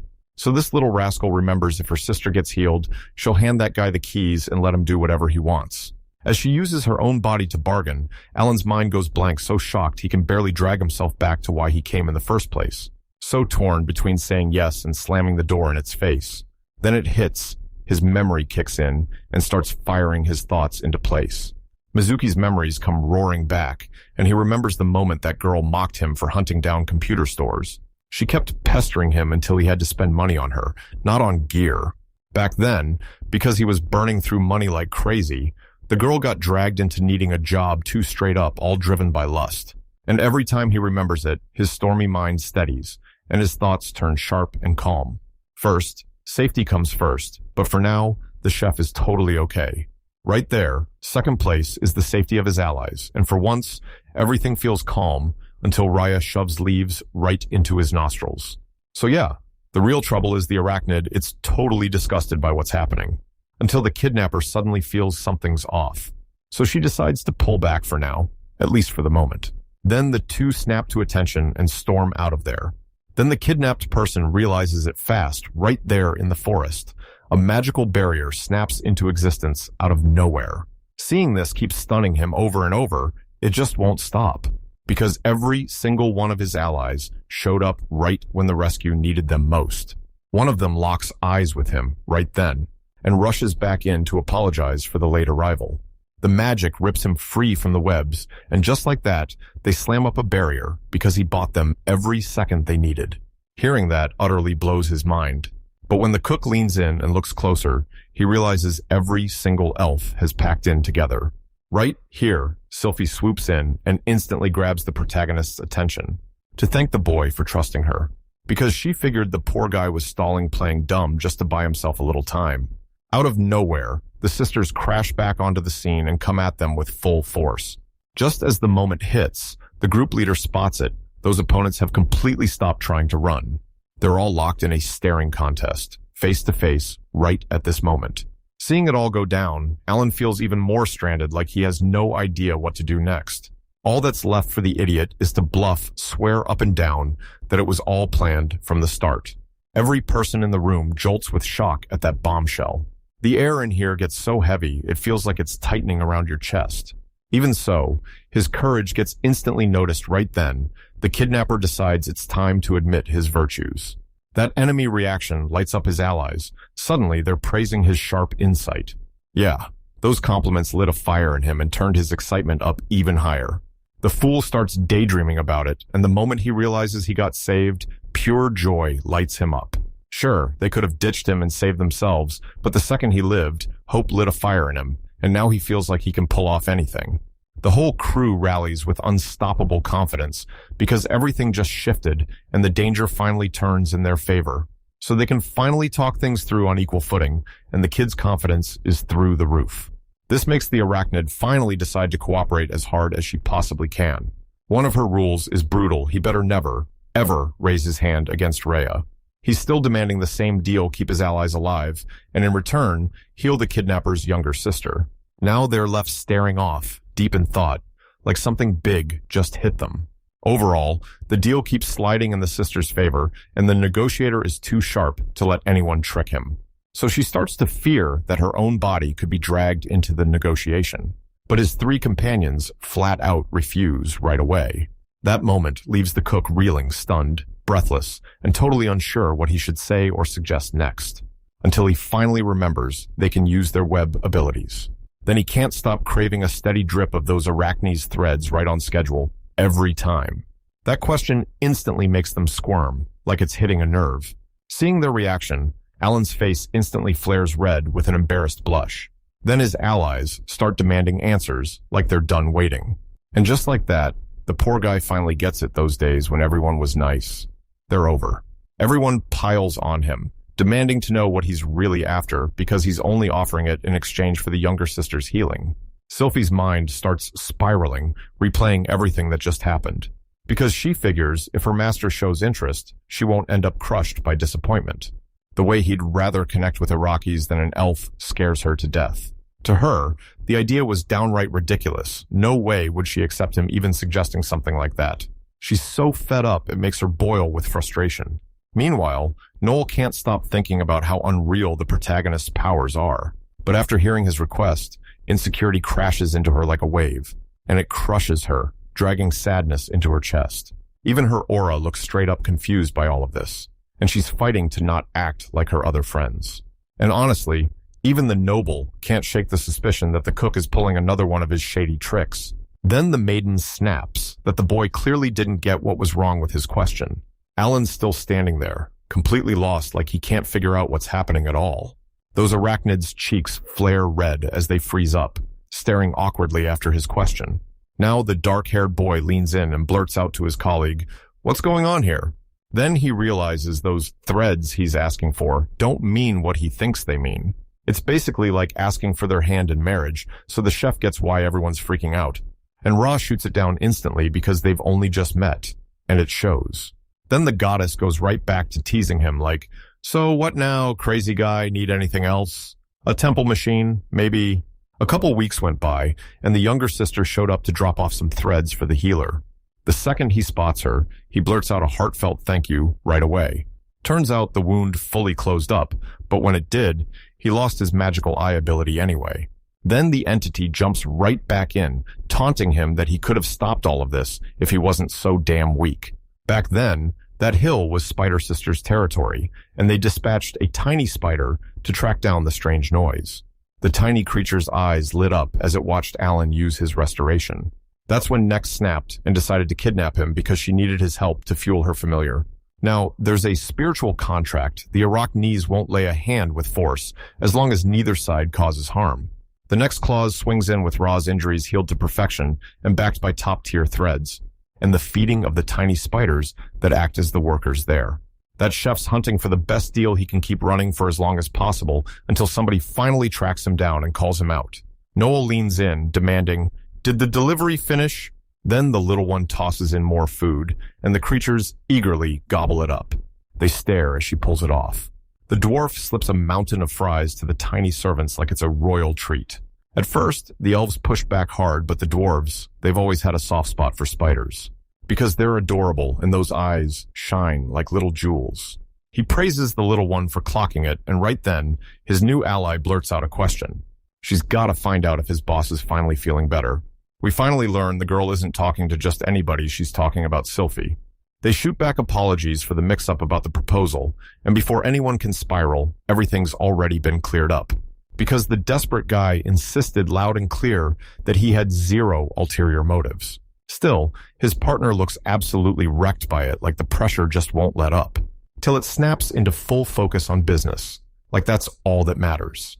Then we realize she's plotting to break free of the Merchant Guild, and he can't help but wonder what's driving that raw, gut-twisting anxiety in her. She's convinced that if she doesn't push herself, she won't be able to stay right by his side. Then Alan's mind snaps into place. His companion is lining up cash and planning to ditch him the moment it's all theirs. He's desperate because the thought of being left behind by everyone feels unbearable. And just like that, the pressure cranks up inside him. Then his other friend calls him. Minutes later, the prototype of the item he ordered is ready and waiting. He's set on giving Sylphie this very item. In his head, it's the perfect ending. Everyone wins. No one loses. To the girl's surprise, they clock the boy practically vibrating with excitement. The camera catches the next nod like it's instantly clocked that this protagonist is a boy worth paying attention to. He's basically powerless, but our boy's sharp mind hooks her hard so much that the funny one even throws out the wild idea of breaking the delivery deal just to marry her. And the hero's confidence is so unstoppable it can smash straight through the barrier between races. Her sister was into the MC too, and the Arachne starts to suspect this whole thing was cooked up by the rogue. Then someone clocks her bright mood and presses her about why she's so happy. She reassures Kyubi she's exactly the same as always, and then we meet the fox that's itching to find out every single thing that happened. The Arachnid leans in and tells you she stumbled onto an intriguing man. And when she looks back, she realizes that spot is still open. There's a vacancy waiting. Because the Demon Lord's throne is totally empty. The furry couldn't help but get curious about the charming young man they'd found. Turns out he's human. This hits her hard. She realizes she hasn't been with a human in ages. Right now, the Demon Lord gets picked through recommendations and bribes, and then we learn the trickster in the mix is the demonic entity of lust, and she's done playing games, she's stepping in to test the protagonist herself. Sylphie realizes that the moment he buys her, shock keeps hitting her again and again, and that's the real reason the protagonist feels like a mystery. Still, this idiot has zero clue how to handle women. Then the fool proves to her that he can snatch a piece clean off the tower, no bumps, no crashes, and not a drop of wind magic. That look on his face instantly hooks her right into full enchantment. Even though most elves are trapped in slavery, none of them hate him, and they're stunned by how kindly he treats them. She keeps replaying his moves in her head, like every choice he made is still echoing in her mind, and wraps it up with one clear truth: the boy never used them for his own gain, and he definitely never tried to corner them. Even after he struck it rich, he never tightened the leash. He stayed generous, left them free, and dropped lessons he'd earned the hard way. The smartest move, he pulled it off through games. Their gaming got the servants moving and talking because that kid never once planned to beat them. He wants to put their independence to the test, see exactly how they move when he isn't giving a single order. The elf can't stop wondering, does he always sabotage himself by accident, or is he doing it on purpose? Recently, the dark-haired man even opened bank accounts for every servant and handed the ear-headed one the job of running the village's money. And the trust she gets, it lights up her whole heart with pure happiness. Then the cook storms into action, calls her right away, and asks to quintuple the worker's payment. That question slammed into her so hard, she looked completely stunned. Her reaction throws him into total awkwardness, and it even makes him wonder if he should just triple or double it. It's not impossible at all, because they're selling a ton of food, and that surge has blown their revenue up. And even now, the chef makes sure she takes it out of his account to cover the crafting costs for everybody. She's stunned, because his intentions are way bigger than she ever expected. Even on the day they kidnapped her, he didn't let fear touch him, never once. Year after year, he wouldn't back down. He bargained his way through it and even settled the whole disaster with the arachnids. Even with that nasty mix-up where a marriage proposal went wrong by mistake. She also clocks it he never once snapped at them for getting kidnapped, and instead he keeps sharing the profits with everyone like nothing happened. Still, the elf won't settle. She's desperate to help him even more. He's got the fire to become king, but she's terrified she won't be able to keep pace with the rising power in him. Until the poor thing slams a slap into herself to snap back to reality, and pour even more fuel into everything she's doing. And before long, the manager is already scrambling to figure out the best way to help him out. Now the protagonist digs in with full determination to do whatever it takes, and the dwarf finally decides to head to work. She swings the doors wide and kicks the services into action. Her workshop is absolutely mind-blowing. Every stitch was engineered to twist the arachnid's threads into brand new fabric. Because if he makes those clothes there, it'll double the charm of the women. And the plan is simple: use aura as the blueprint, because the outfit makes that beauty pop even harder. Back in the day, the rogue couldn't stop staring at women's clothes, and now he's stuck wondering if that same fabric will actually work for underwear too. There, that rascal sits back and reflects while his other partners watch the whole thing unfold. Everyone can tell work like this is straight up legendary. He stares at them the instant it happens. That seriously humiliated them. Then they turn to the kids and thank them for all their help. Next, they lean in and realize this job is getting handled flawlessly. And it's all thanks to Noel's insane skills. Then Ra doubles down on his resolve, determined to weave in even more threads. Cards, and Alan promises everyone will end up grateful. He's thrilled he ran the expansion plans by Sylphie, but that clueless idiot starts believing the manager thinks he's worthless. The cook thinks he's stealing the spotlight from the workers, and that guilt gnaws at him until insecurity takes over. Because he's terrified that the moment they're free, they'll all rise up and turn on him. That's why he set up accounts for his servants and handed the entire operation to Sylphie. And that surge just fed her even more power, while the naive part of her still prays this won't all crash into disaster, as the arachne spins out even more webs. Noel braces herself to finally face the very first test. We watch the protagonist tear into the equipment and start testing it. And right when they start braiding the crazy guy's little scheme, he snaps back, wait, he's got to make sure it adds up to plus 18. Then the fabric gets washed, wrung dry, dried out, and finally finished stretched tight to the exact width. This process weaves a gorgeous fabric so stunning that everyone left staring, shocked. So yeah, the plan is to turn it into actual clothes, but the reincarnated one is still stuck in his head, wrestling with the how. And Ross tells her she's got this, then her face lights up, like she can't wait to kick off the process. And there she is, again showing up out of nowhere, just to drive him insane. We watch this young woman whip up basically any kind of clothing like it's nothing. Then the administrator suddenly bursts back in out of nowhere. The instant he greets her right then. Besides, he snatched her up and hauled her along to wherever he needed her to go. There she drags the big-eared girl straight to their master. The shy girl fires up a grin and says, "I'm back." And the researcher greets her with open arms, warm as sunshine. Because the clever one whipped up a beautiful dress for her as a gift proof, he truly valued every ounce of her hard work. This simple gesture makes her visibly shift right before your eyes. Knowing her hard work is finally being recognized makes her light up with pure joy. Her happiness hits so hard, she can't help but want to jump right out of her skin. He also wants to see her in that dress right now. So the manager darts over, slips on the new gift, and tries it on right there. That dress is unreal, so delicate, so stunning, and it's guaranteed to set the Capitol on fire. Alan's like, seriously, she looks amazing in that. And on top of that, the design is flat out gorgeous. Until the elf finally clocks that the rogue has his sights on her leg. That look from him left her blushing hard because it had been ages since he'd ever stared at her like that. That reaction tells her she needs to show off her legs more with her clothes. Because the naughty one realizes her master can't stop staring at her legs. Just like that, Neck crashes into the scene and interrupts everything. The kidnapper showed up to collect her sister, and the rebel instantly snapped back to reality. She doesn't need her there at all. This right here, and the troublemaker's asking to talk to Sylphie, so that comment hits her like a punch to the gut. Meanwhile, every girl starts whispering that the elf actually loved the gift. Soon, he clocks it wearing that dress. She's got destruction written all over her. His whole game was simple, earn the enslaved's gratitude, so once they finally broke free, they wouldn't ditch him. Even with his cheeks burning, he was thrilled he finally got the courage to request Ra's dress. The goddess smiles and says she's rewarded him for serving her well, then casually reveals one of his powers. He can take measurements of women's bodies. Her silence spikes his anxiety like a lightning bolt. Then out of nowhere, that thing vanishes, and he's left standing there, talking to himself like an idiot. Next, the girls finally wrap up their discussion and lock in a decision.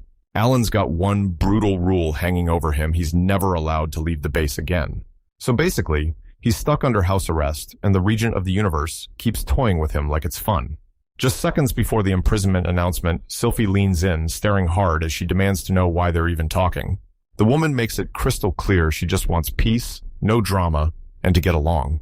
Looks like there's a real shot that the Ear Girl's master might be picked as the next demon lord. She remembers that next, one of those beings would step in, and she prayed it would finally reach her. But fate had other plans. So this girl presses for a clearer, more detailed explanation like she won't let it slide. Then the sly one snaps up and slides right up to her, because the troublemaker was obsessed with the girl's dress. That fabric's softness and dazzling shine swept her off her feet, because she's determined to put Alan's knowledge and the dwarf's skills to work where they'll shine. But the trickster, he'll toss you a deal and demand something back. So the plan is simple: hand over the spider's territory and demand a spiritual contract in return. And on top of that, the mischievous one even lets her creatures take turns watching over the cook. And honestly, Sylphie perks up like that idea just lit a fire in her. At first, they planned to blank the whole area with a wind magic barrier, but it turned out there was a way to get the job done way faster and way cleaner. Still, it all feels way too perfect, like something's about to snap. Then Neck snaps back to reality. This isn't just about demons wanting that boy.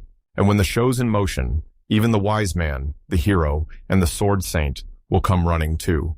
And honestly, no one walks out clean in a straight-up clash, so the strategist wants to borrow your power, because her sister is still wildly naive. So the elf clocks it. This arachnid's been doing it just to shield her own family. Then the manager snaps back. She remembers her companion always clocked this the moment it happened. She tells the rep, "I'll speak to my boss," but then drops the truth. Everything ends with his call. No matter what he chooses, that kid has to stop storming out there like he's fearless and reckless. He's going to become a walking beacon that demons, adventurers, and guards will all zero in on. So she's going to run her mouth to everyone, and before long, she'll march straight back to tell the boy the whole thing.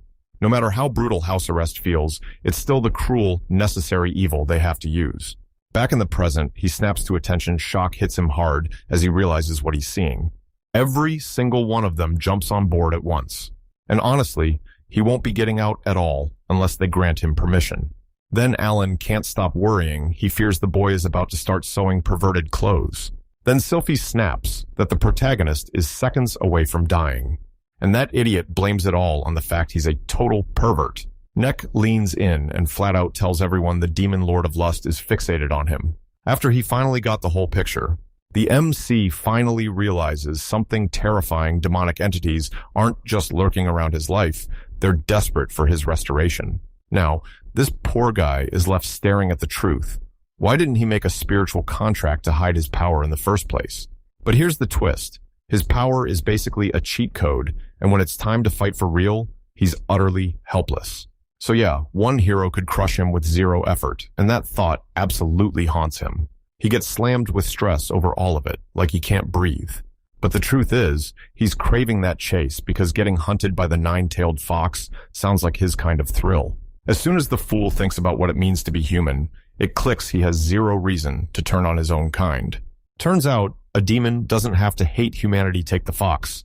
For example, it runs the brothels and keeps men from hurting women. He starts to get it, but dread still grips him, yet he can't stop himself from craving the truth about what he'll be recommended for next. His deadliest sin won't be rage or greed, it'll be sloth. Yeah, this weak spot belongs to the demon lord's lowest rung, but somehow, he's about to become the very first human to wear that title. By taking this power, you'll unlock a totally unique ability. When that poor guy finally catches the details, his stomach drops because he realizes this is way worse than he'd hoped. His power is simple and brutal. Once he gets familiar with someone, he can level up his subordinates' skills, but the twist is, it never works on him. So the poor guy starts to realize maybe becoming this weak entity is a terrible idea, until someone dares to ask whether it even fits him. As always, the goddess swoops in to taunt him, because the power he rides on is propped up by his enslaved ones. Seeing her pushes him over the edge, pure rage. So he snaps, hurling pillows and rants because everyone keeps backing away from him. Then the boy gets hit with a question, will he accept the proposal? The truth is, he's got zero interest in that. He only wants one thing, staying alive and living it up. If he became one of those beings, he'd still have to stay tied to society, and that's the exact doubt that's been haunting him. Then the creator of everything suddenly feels something slip through his mind. The cook's eyes go wide when that question hits him, but there's no perfect answer waiting out there, until a wild idea bursts out of nowhere, like it summoned itself. First off, the whole plan is to build a massive resort packed with shopping malls, hotels, businesses, services, restaurants, and all kinds of entertainment. And yep, this would land on him to run the whole show, while that poor guy kept blaming himself for everyone else's happiness. Then the blonde nods and admits the boy never had that kind of power. He's dying to break free from reality and finally catch his breath. All he wanted was a chill, comfortable life, nothing more, nothing less. If that young man earned the title, his servants would have to push even harder, and he refuses to crush them under the weight, because living grounded is way better. So he figures, what do I have to lose, and pitches the idea straight to them. After everything, the deity pins him as a parasite, someone who'd never be able to rule a single thing. Thinking about his sister, he figures his whole family would react the same way, and that rascal decides to spring it at dinner as a joke. Then the unbearable thing vanishes, and he bolts off to grab food. Everyone's left reeling by his sudden proposal. Still, seeing them like that makes it painfully clear the fool ends up hiding what he really feels. Just for one of them to lock onto the idea as awesome, Sylphie steps in and offers to help. That's a brilliant plan, and the manager knows it. Plus, Noel's convinced this is the perfect chance. They start firing off question after question about how these businesses are going to run. Even Aura's into this plan because she's determined to show the whole world how beautiful every woman can be. These reactions blow him away, especially the noble's idea, which sends the pervert into total meltdown. They can feel it coming soon. The demon lord of lust is going to show up in person. And the elf starts replaying every preparation she made for her arrival. So the plan is simple. Give the fox top-tier hospitality, and then convince her to finally buy into Alan's ideas. The two sisters jump on the initiative without hesitation. It's obvious the three of them are all in on this strategy. All right, time to roll up your sleeves and start working. Until those poor souls finally notice the creep has passed out right there on his feet during one of his disgusting little moments. We watch the dwarf jolt awake for a fresh morning. She darts in and drops a quick meal right into the vigilant spider's grip. The worker pauses, then his mind starts running through every single task he still has to crush today. Then the girl only chooses to wear the chef's clothes after work is over. Turns out the short version remembers this clearly. The first gift went to Sylphie because she earned it. When Alan talked about freeing the slaves, he made one thing crystal clear: you can't drag people into their dreams with force or pressure, you have to let them choose. Then it clicks. This was always his real goal. Even after they're finally freed, he refuses to stop. He keeps throwing his power to the enslaved who are still trapped in the damage. Because they've lived it firsthand, there's no doubt left now. They've got to trust him. The short one makes it crystal clear that the manager always reads their master's every intention, and that's why she's so incredible while the other dwarves just click with him like it's effortless. So if you push out the best work, you get rewarded, and that's exactly what lights a fire under her, to give it her all. Because the cook is her lifeline, her only wish is to turn his life into pure happiness. Then the smart one realizes that this rascal can't stop staring at her colleague's legs, and now she wants to be the next one he watches. We watch the protagonist step up as the administrator, taking control like a boss. The boy can't help but notice work is weirdly empty, and there's basically nothing for him to do. While the crazy one spirals over it, Sylphie leans in and suggests they grow fresh plants to keep him entertained. She shoves an encyclopedia in front of the poor guy, and he blurts out, "I still can't read a thing. This world's writing won't let me in." Still, the fool can't resist it, spellbound by every wild thing he lays his eyes on, until the elf finally senses the discouragement crawling inside him. So yeah, since there's no rice there, all that's left is to grow sugarcane. They blast the fields with earth magic to plow faster and harder, then one servant snaps at him to get inside and quit burning time. Then the useless one steps in to help with the clothes. He looks at the loom mechanism and realizes it's insanely advanced, then decides he has to step up so his employees eat well and stay clothed. Ra is up before the sun, grinding hard from the crack of dawn. The maniac starts grilling her, demanding to know exactly what clothing pieces they're going to make. Then the researcher snaps into action and quickly reveals the designs he cooked up. Watching him put his servants first, the arachnid steps in to help soon. 2 of them are draped in stunning new garments. Then another guy shows up in a gorgeous sweater, and it absolutely blows him away. Then one of the workers panics, thinking it'll get shaved off her paycheck, so Alan steps in fast and makes it crystal clear it's a gift, and not a single coin will be taken from them. So this young woman throws her doubts aside and accepts it with open arms. Ellie thanks him once more and promises with full confidence that she'll be under his care. Last time the village chief got wiped out, but today he's ready to flip the script because his next play is a perverted lucky moment strategy. He snaps into action, slides the piece on the board like it's nothing, and the goddess keeps underestimating him, yet he doesn't even flinch. So the young woman swallows her pride, admits she's beat, and waits for his next command. That instantly lifts his spirits because deep down, his only wish is to see her legs. She blushes hard and blurts out to her friends, "What if something goes wrong?" But both of them shoot it down instantly. He's about to say the thing he's been wishing for until someone cuts him off mid-sentence. Noel bursts out of nowhere to talk. Then the cook suddenly spots it. She's wearing her brand new clothes. After she wrapped up her work, she dressed up in style, and the look fit her perfectly. Then Alan leans in and asks, "Hey, do you need anything?" We watch the dwarf whip up a cotton swab. So he demands Ellie clean his ears like, right now. She realizes her master's been stacking up a ridiculous amount of wax. Then it hits him. His victory high just blinded him at the worst possible moment. He starts wondering how Mizuki would react if she were trapped in this exact world. Being that close instantly throws him into a rush of embarrassment because deep down, he's dying to see her outfit. A voice outside yells for Sylphie, and she jerks around like it's bad news. The protagonist leans in and asks, "Can I harvest the sugarcane so I can cook?" She nods and fires back, asking what they're about to make. It's bread, just a sweet treat meant to win over the demon lord of desire. Then the young man keeps staring into his thoughts, trapped in reflection. He clocks that his assistant has been rocking her brand new stockings non-stop. That's why he's so thankful, because they fit her perfectly. We find out the capital's 2 biggest stores were built by the Elf and Aura, those absolute queens who control the whole cosmetics market. With help from the Iraqi sisters, they sold even more clothes, and the district run by QB is buying up tons of pieces.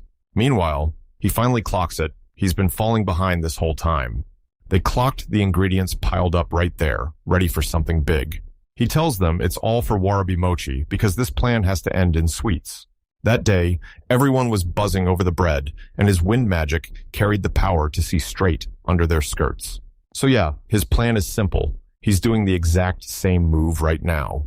This dish is drenched in magic, and they'll need to jump in together to make it work. That wind spell comes down hard and crushes the sweet potato to a pulp. And it'll make the centrifuge and sugarcane juice extraction way easier than with water magic. They'll pull out even cleaner, more refined sugars. Molasses clings to the grime, and that goddess keeps yanking at him with cruel little teases, until the cook snaps into action and starts cooking for real. Nobody keeps their eyes on every step of the process. While everyone else hustles, they roast the soybeans and grind them up for the mix. And the mochi is finally ready for them to take a bite. Aura clocks the dessert as weird at first, but the moment she takes a bite, her face lights up. But her excitement sparks the whole scene to life. And he never takes his eyes off the action. He's stunned immediately. Because the moment the new sweet dropped, everybody went wild for it. Oh, he's downright ecstatic watching their reactions light up. And that hits him so hard, he's nearly spellbound. The dwarf breaks into cheers and lavishes the mochi with praise. She dives right in, spilling details about the fresh outfits they're crafting.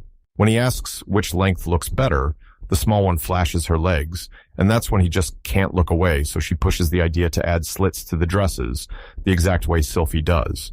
QB shot to attention, spooked by a sudden noise. She and Necker get jumped by a stranger who walks right up to them. An elf burst onto the scene, trembling in pure distress. When Alan vanished from their village, shock hit everyone hard.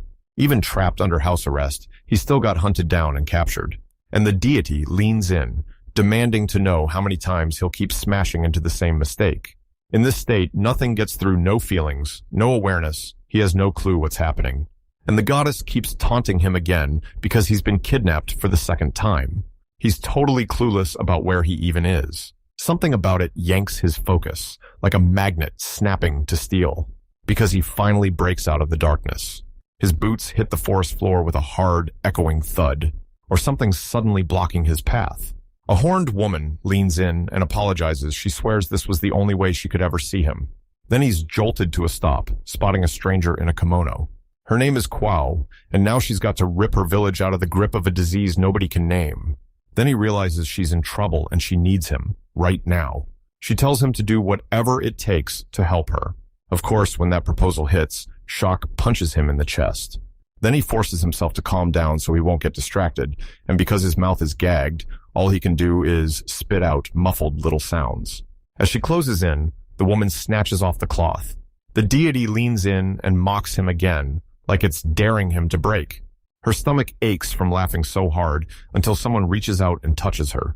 She clocks it instantly break time, but it totally entertained her, so she chose just a quick one. She shoves everyone away and promises, "I'll spill it later because we're going to meet in your dreams," just so the woman could label him as a flirt. They clash again and again, and she finally storms out. Then the horned woman leans in and asks, "Feeling better now?"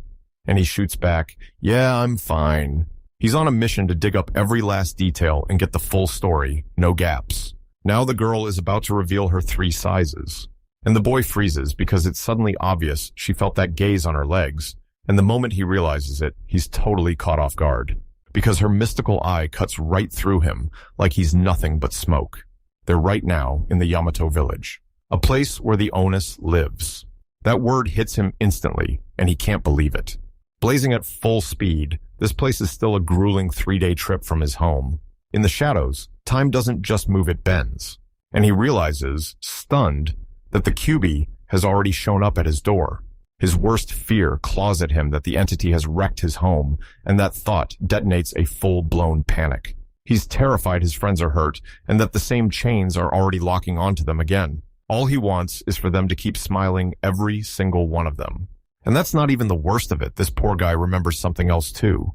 The wind magic security system and its spider-detecting traps got slipped right past no problem at all. The real question is whether it was even that easy to kidnap him. The town's security was shockingly on point, and even the horned girl admits it. So the dark-haired boy snaps, "How did the kidnapper slip past those barriers?" She fumbles for words, feeling wildly awkward as she answers him. Turns out, her species is built to vanish in plain sight, and their whole hiding system had one fatal glitch. That problem wasn't out there at all. It was Alan, sound asleep, totally oblivious to what was coming. Her village is in pure ruins, and she knows a verbal promise won't save them. Her plea is a spiritual contract, and the cook realizes the Oni is ready to gamble it all for her people. Sure, the protagonist could help her, but the boy knows she'll push him so hard, he won't even be able to refuse, not with that desperation driving her. Still worried about his home, he nods and agrees to help her, and that decision sparks instant excitement in her. In his head, the village chief will finally crown him a hero and hand him his daughter as the prize. Then the two finally stopped playing around and introduced themselves once and for all. Nearly every one of them loathes the moment a human shows up. They're convinced the coup is going to stab them in the back, and yeah, the chef feels just as awkward as hell. One of the villagers snatches his gourd and keeps hurling insults at the horned girl, refusing to let up. Then the vessel rockets toward her because the fighter wants to smash it with zero effort. Then the protagonist whips her hand up and realizes it's sharp like a knife. Turns out, the leader's been swallowing bitter resentment for everything evil has done to humans in the past, and trying to get revenge is straight up madness. And the young woman's eyes sharpen. She remembers she was banished just recently. So she's done listening and will do exactly what she wants. So she snaps an order at the man, "Follow me." Panic hits him when he realizes someone's plotting to wipe out humanity, and the second he hears the order, they both have to stop and wait. The old man barks an order, "Snatch the traitor and the cook." No excuses, and it hits him like a crushing weight, but she doesn't budge one bit. Then this crazy creep starts cooking up dirty plans. Once he traps that poor girl, he's going to do something perverted to her. And if she goes down, then he's next, no question. One ruthless punch from her lands and wipes out the first opponent in an instant. They get violently hurled miles away, like the world just ripped them loose. Her martial arts are so brutally powerful they feel unstoppable. Her brutality is so terrifying that they even swear this girl is a gorilla.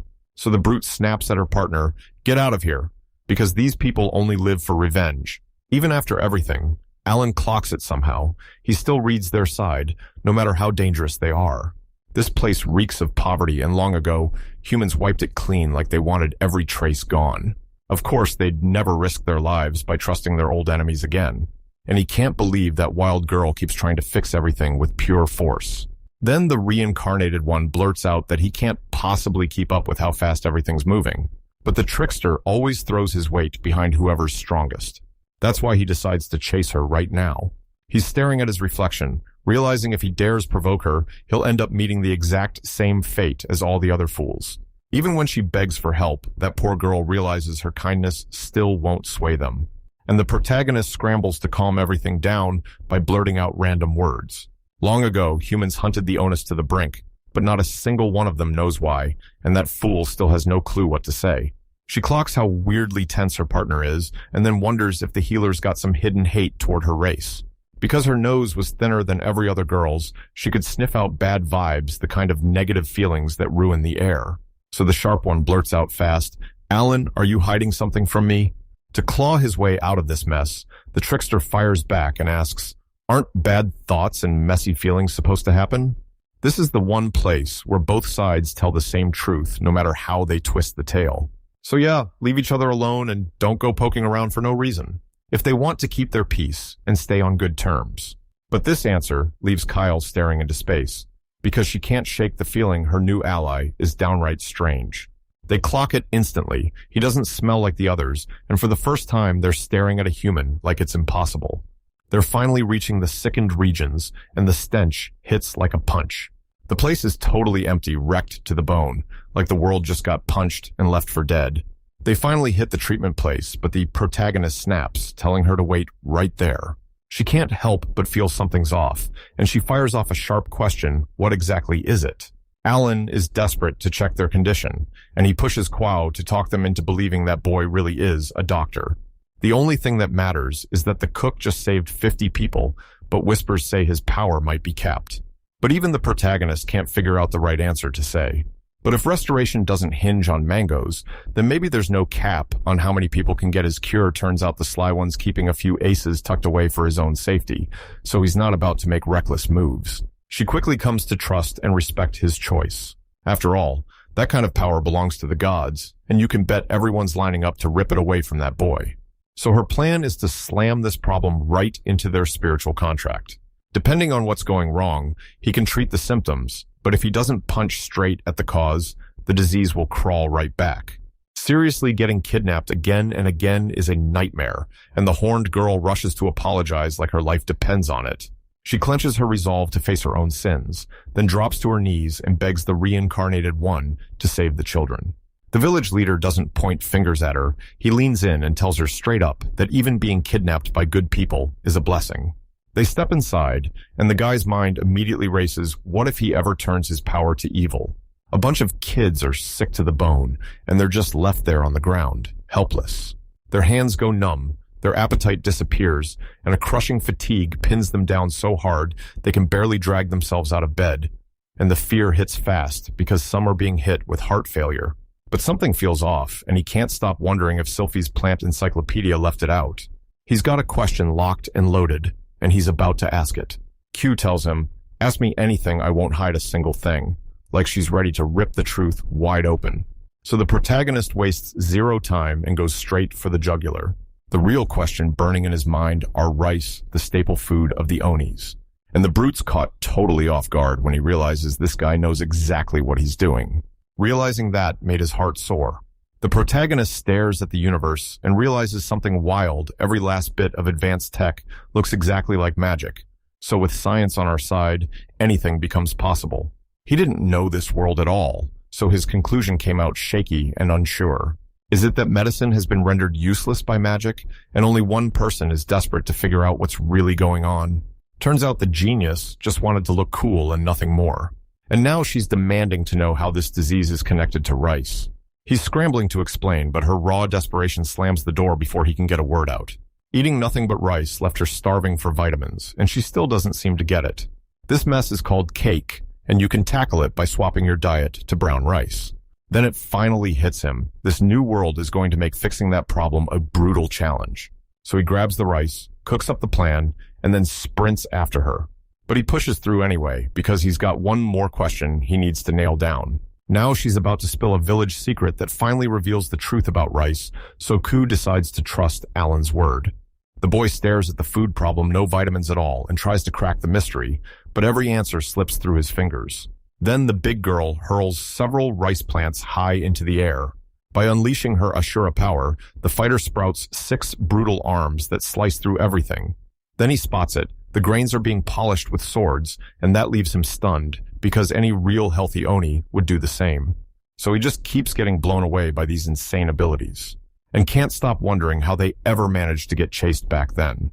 But yeah, this comment was way out of line and totally not in good taste. She admitted it was a legit question. She didn't hear a hint of mockery, but she decided it was safer not to say that out loud in front of anyone else. He figures even a master swordsman can't cut through an offensive spell, and he bets this race absolutely despises sneak attacks. So yeah, his kidnapping was the kind of desperate, last-ditch move that left him no choice, and she's apologizing for everything, right to the end. Then they start checking the ingredients, and the guy blurts, "Do we have garlic?" But his ally just doesn't get what he's asking. We watch the dark-haired guy break down how to prep the rice, but the horned girl just can't seem to grasp it. The cook makes it crystal clear he's following these steps, no exceptions. They'll get fed 3 times a day, then the needs will explode, and pretty soon they'll be begging for more resources, so expanding the field is the only move. Good news, this chef isn't just cooking, he's got real hands-on experience with farming and the land. On top of that, the reincarnated guy's stomach growls he wants some rice, and he wants it now. But right at that exact moment, everything spirals out of control when one of the kids refuses to cooperate with the human. That snap reaction sends the brute into a rage, and he growls at the little girl to watch herself while Alan proves he hasn't poisoned a single thing. The little one refuses to cooperate and even snaps that the smell of garlic is absolutely awful. But Ku lunges in and blocks her partner just as he's about to taste the tea, for her brutality pours out of her body like it's got nowhere else to go. Then he immediately demands the short girl apologize because she's the master, and in his eyes, good manners from her disciples are non-negotiable. The poor protagonist rushes in to stop it, then a punch lands and he takes it straight in the face. This makes the little girl think her teacher has turned on the healer, and boom, They're back to fighting because she refuses the tea. And the poor kidnapped kid gets dumped on the ground, left there to fend for themselves. Day after day, the dynamic duo keeps rolling up their sleeves and treating their patients. Now, the Oni are finally wrestling malnutrition to the ground, and they're bouncing back in the blink of an eye. A month later, the cook finally kicks back and relaxes. Someone blurts out, "Yeah, that's all I see, just a weak little weakling." He puts on a whole act, trying to act like nobody can see him standing right there. The wild part. His opponent clocked him the second he showed up. Rin steps up and challenges him right there, right alongside the other little ones. The doctor doesn't wait long before he realizes every single one of them has fully recovered. Even the place's leader had the nerve to thank him, yet the sting of resentment toward humans still burned deep. And the fact they're talking to him, that alone sends him over the moon. Right then, the little boy lunges straight at the chef. Even those other tiny warriors gang up and beat the poor guy to a pulp. They treat their sensei like he's nothing but a joke. And on top of that nightmare, he can't even use his restoration to fix anything. Of course, that sneaky little demon keeps needling him, crushing his pride every chance she gets. Only now, it looks like she's finally let her guard slip. The poor, battered guy finally realizes everyone's brushing him off and not taking him seriously. And that little brat keeps pushing his buttons one cruel move after another. She's 12 or 14, and she's a student at Q. He sits back and realizes that pesky little brat feels way too much like Mizuki. Even though he's lived in the Oni village forever, the cook clocks it, he's got to get out now. Just as he's about to move, the unthinkable happens. She blurts out a filthy +18 question to her master like he's already guilty. This teen is convinced Alan somehow turned that brute into a full-on slave. Even though she's exactly his type, he still has limits and those fears that hit him hard. Then Rin decides to level up the reincarnated one with a special hands-on lesson. The moment she talks, she makes it clear the horned one's nape is painfully sensitive. That intel hits him like a truck-pure, mind-blowing shock. After planting that bomb, the clever mastermind dashes off into the night. He can't help wondering what his partners are up to right this second. But his worry keeps swelling, and he has to get back home fast, because the village he's stuck in is completely cut off from the world. So yeah, his only real move is to beg the biggest one for help. And the pervert can't stop thinking whether it's right to ask her to be his very first. Even though the coup is deadly, that mark of slavery might be the only shield keeping her from getting hurt. But they swear that the first time you pull off those 18+ things, confidence just clicks in, your emotions finally lock into place, and suddenly girls start noticing you way more. Soon, the chance to really connect with his new ally floods him with pure joy. At that exact moment, the Oni herself erupts into view right in front of him. Turns out, the powerful one has been saving this exact moment for you. He jolted when he realized their private talk was happening right on the edge of a cliff. As soon as the cook clocks what's happening, paranoia slams into him like a freight train. Sylphie and Aura's hearts dropped the moment their master vanished, like the world had just swallowed him whole. Not even wind magic can pin him down. Kyubi is even helping dig up the truth. Her whole point is this: when there's no trace at all, that silence can scream a clue, and what happens here is totally the kind of thing Onus does. This race is built for one thing, slipping in unseen and pulling off espionage like a pro. Raj blows up at the delay, and her sister moves in fast, calming her down. Then Noel blurts out that Iraq should be the one commanding the children. And on top of everything, Alan is so weak, he can't even fully protect himself. The elf says she feels it too. They've got to move fast, but only if they use their brains. As the days drag on, the poor girl realizes her beloved is gone, nowhere to be found. Her despair is so crushing that she can't hold it in. She breaks down and cries. Soon, Neck barges into the manager's office and declares that the long wait is finally over. With those demonic eyes, the spider can snatch up any secret it wants. The catch is, it takes a whole month to awaken, but that sneaky girl already had the boss's permission. And her sister tried it too, then paid the price and got seriously hurt. In a total swoon, she grabs her ally and begs them to hunt down the cook no matter what it costs. From now on, the witch practically orders the manager to play nice with her little sister. Hearing that, Sylphie nods with zero hesitation.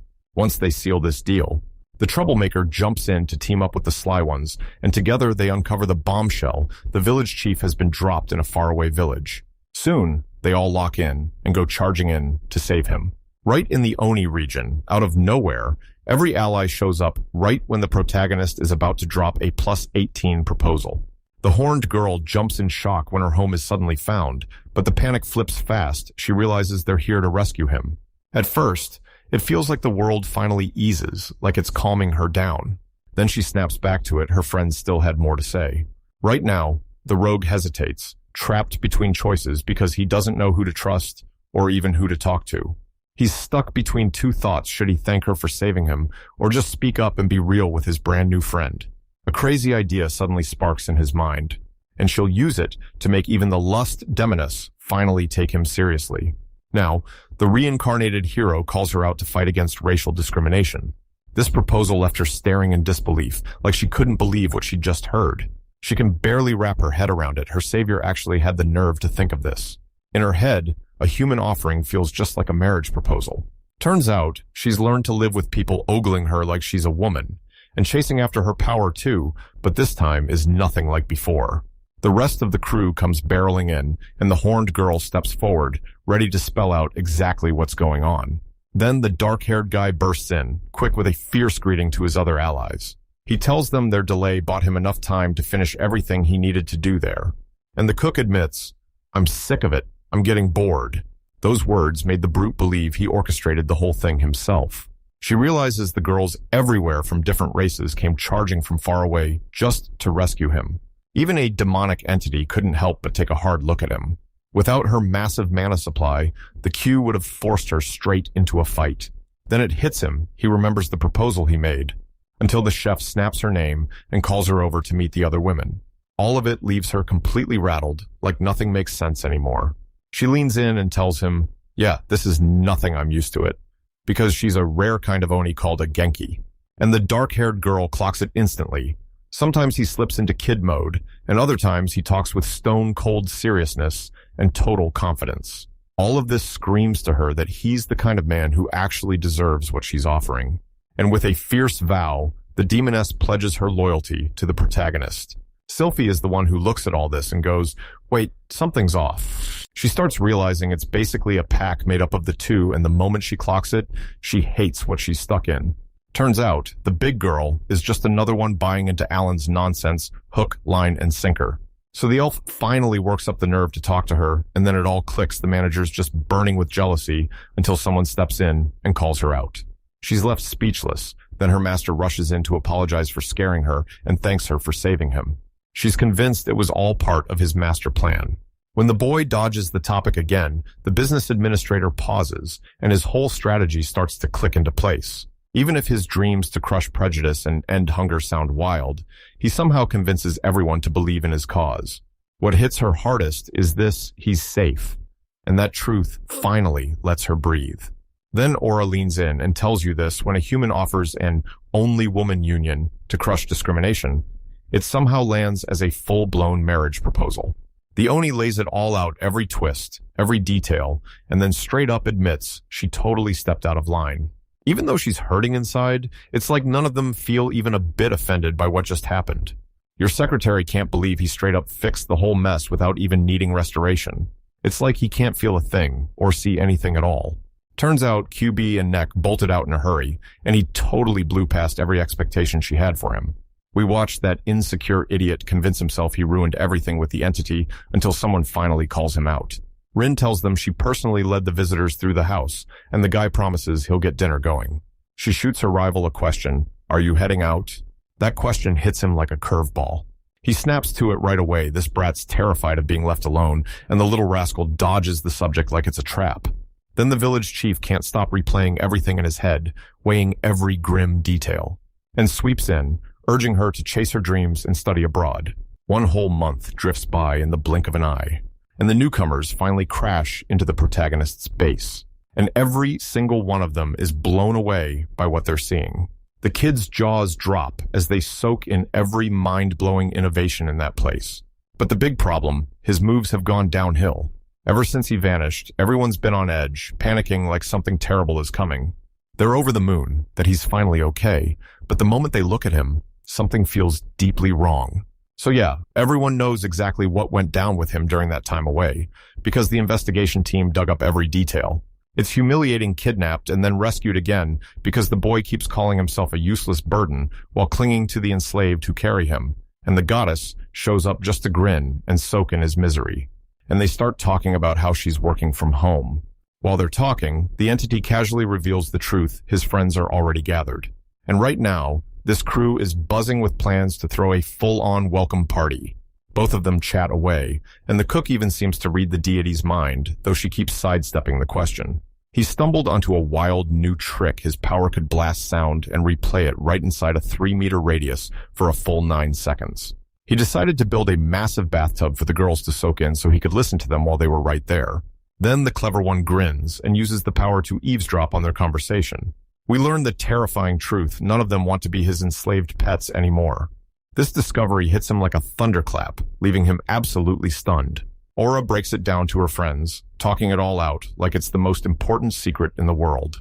Their eyes blaze with unshakable determination. So they decide to hunt down Sylphie, because deep down, everyone craves freedom. Because those maidens aren't just serving Alan, they're choosing to stand by him as a woman, not a chore. She remembers what he fights for: a world where hunger is gone and discrimination can't breathe.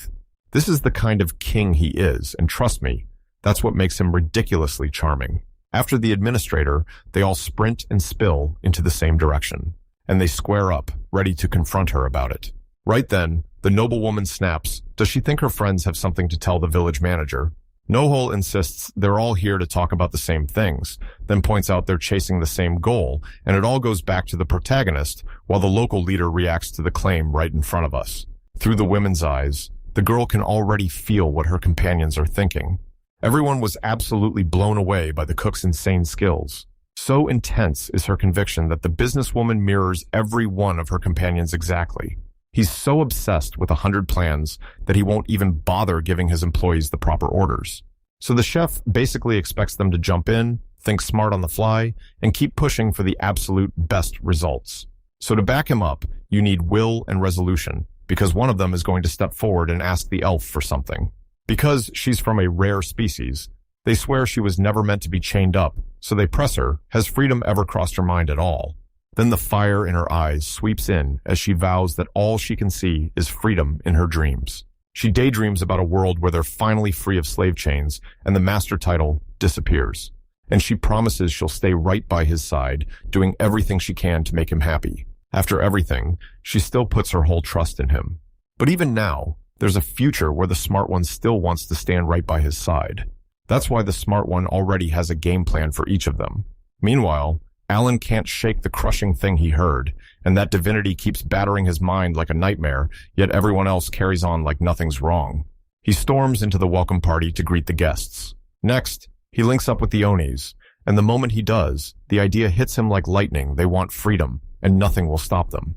We watch the poor guy force a smile, like happiness is something he's desperately pretending to feel. Right then, he shrugs and says there's no real problem in working hard and paying off every last debt to earn their freedom. And the least he could do for each of them was step up and congratulate them for everything they've crushed and achieved. Since he's never once managed to show his calm side, he decides to get absolutely wasted until someone finally calls him out. Tina looks shaky and unsure as she gathers the courage to make her request. Then he spots it. What she's clutching isn't just any paper, it's the contract binding the two of them. The other two tricksters clock the whole mess, and the protagonist can't shake the feeling they're baiting him, trying to get him to spill everything. Then the fool slips into her shoes, and it hits him. He spent every last moment before quitting, rehearsing a full-on vent session with his boss. Alan pushes his subordinate to move fast, because he can't afford to bruise his own heart any further. She steels her nerves, grips her resolve, and tells him, "I left just one coin as my debt. This is my will, my final word." The guy is completely lost, like he's watching chaos unfold, with zero clue why any of it is happening. Every single one of them just repeated the exact same move. His shock is real, straight up genuine, and it hits him hard. That's why the poor girl is convinced her boss hated it, and now their debt has shrunk to a tiny little amount. Turns out the protagonist realizes they could all hand him the money right now because it's such a ridiculously small amount. Even if it's a tiny amount, the debt won't vanish. It's still there, hanging over everything. So yeah, the work relationship stays, but everyone's finally free. And the spiritual contract where he throws his support behind them stays locked in forever. Right then, Sylphie confirms his theory, and the whole mystery clicks into place. The moment he realizes his secretary planned the whole thing, shock hits him like a punch to the gut. She gives her master a proud nod, because he's absolutely crushing it. Everyone there adored him so hard they skipped their debts altogether just to stick close and stay by his side. So they doubled down and decided to stick by him as his loyal servants. So yeah, every single person in that place is a comrade, all chasing the same dream. They're hell-bent on keeping his worldview alive, one step after another, because the servant's whole mission is to stay glued to his side forever. Kyuubi realizes that beyond what he's already collected from all those different races, then the protagonist didn't just survive, he actually cured a terrifying, mysterious illness that no one could explain. So the fox leans in and says, "Maybe it's time you come get my help." Later, Alan and the goddess sit down to stare at the debt stack. Then she leans in and asks the one terrifying question, what happens when it finally hits one coin? But he fixes his rival with a cold, serious stare. And she swears they can stop his race right there for good. So basically he feels cornered, like he's at the mercy of the deity, and the deity thinks it's a smart move to keep him under control. And somehow, the smart one's already got another plan tucked away, ready to strike. His trick is already locked and loaded, ready to explode the moment it's needed. A cup grips his contingency plan because right now, his position is worth almost nothing. The ones who went there, besides that muscle-bound brute, were students hired to grow and harvest the rice. That lunatic's whole plan is simple crank out mountains of sake, because he's determined to make everyone surrender to their own carnal cravings. And the entity gets hit with even deeper disappointment. Rice planting is about to kick off any day now. To keep those plants alive, they'll unleash water magic and drown them in pure life-giving water. Soon, everyone clocked it his face looked way more off than normal. But the women clock that it's nothing more than his weird little smile, and Rin can't stop wondering if she'll ever learn to live with it. Earth magic sweeps across the ground, turning the soil perfect for planting. Water sorcery drips life into every seed, while sharp sword skills slice through the rice harvest. As always, Alan just sat there doing absolutely nothing, because his infinite tool is totally useless next to Earth's spells. Still, the protagonist snaps into action and orders the muscle-bound guy to polish the grains. She snaps to attention the second he calls and rushes to help with the milling for sake production. And right on cue, Raj crashes in to help them out. The arachnid hauled out a vaporizer to blast the rice with heat so it could drink in every drop of moisture. The cook breaks down the secret, get the outside nice and firm, keep the inside soft, then Ku can't hold back and blurts out a question. Even in the imperial capital, she remembers rice still isn't something you can just buy. Even the ones who've been honing this for centuries still don't know nearly as much as you'd think. Now, the reincarnated girl freezes unsure what to do with her, and then her mind snaps back to everything he studied about it. Then the unbearable one shows up and needles him about his reflection, like it totally skips the Eki part from his memories. Telling that annoying one to back off, the creator suddenly remembers they're both inches away from something huge. The sly one keeps his threat hanging in the air right after that. He's going to strike back at every last annoyance she's caused. She did it just to tease him non-stop, daring him to flash his trump card the moment she felt like it. She boasts that she'll be the only one prepping the ice crusher, yet it never even registers in his head. They yank him back to the real world, and almost immediately, he cuts ties with the celestial being because his mind is in shambles, and this fool has no idea how to handle the chaos. Someone snaps in that none of it matters. What counts is simple. He's their master. Sylphie fires the reminder at him that they didn't just stumble into this, they chose to follow him. As the veteran warrior drops a savage apology, the protagonist is yanked out of danger right when the bell rings to save him.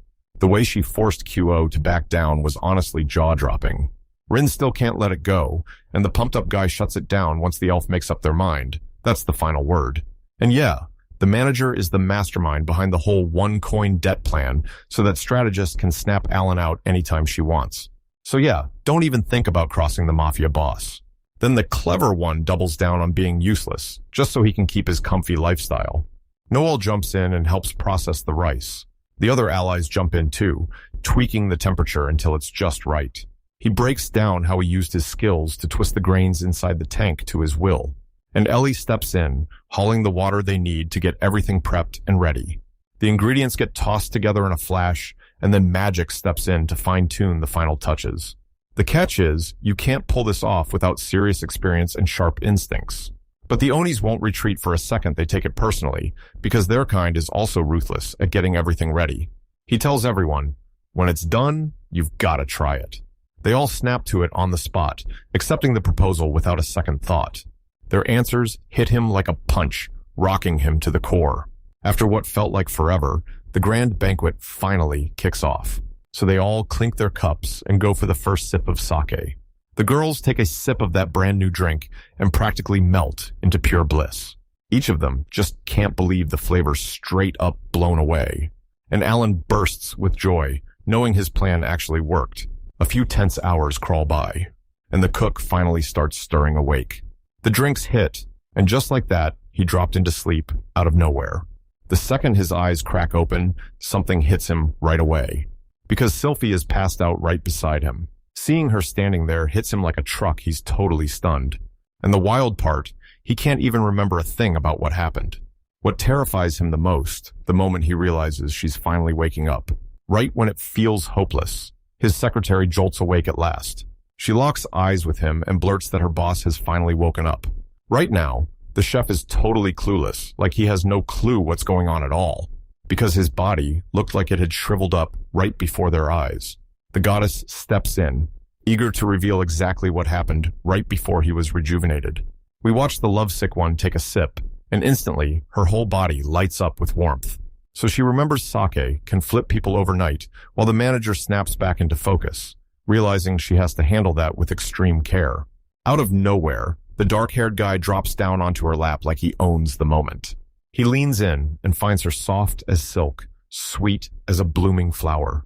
Then the elf finally realizes how drunkenness ruins everything, and that even restoration can't drag him back from its grip. They kept bringing him round after round, but one sip too many and his alcohol tolerance hit the floor. She realizes, with a jolt, that once her boss sobers up, he's going to be crushed by pure embarrassment so badly he might as well be dying from it. Now, the boy finally blurts out his love to his right-hand woman, and the moment he hears his own words, her face lights up so hard she can't resist it. She barrels into him and wraps her arms around him. Something unexpected bursts out of nowhere, like the story just snapped its fingers and changed the whole game. Everyone stared in shock as their master suddenly shrunk right before their eyes. At that exact moment, the maiden drops the disguise and snaps that she's only doing this to protect his reputation. Even she can't figure out why she did it. It all crashes back to one thing: those fools were drunk out of their minds. Tina can't shake the question what she's about to do. Is it really right? This event scares her so badly that she drops the bottle right on the floor, just for Noel to snap it back together in seconds.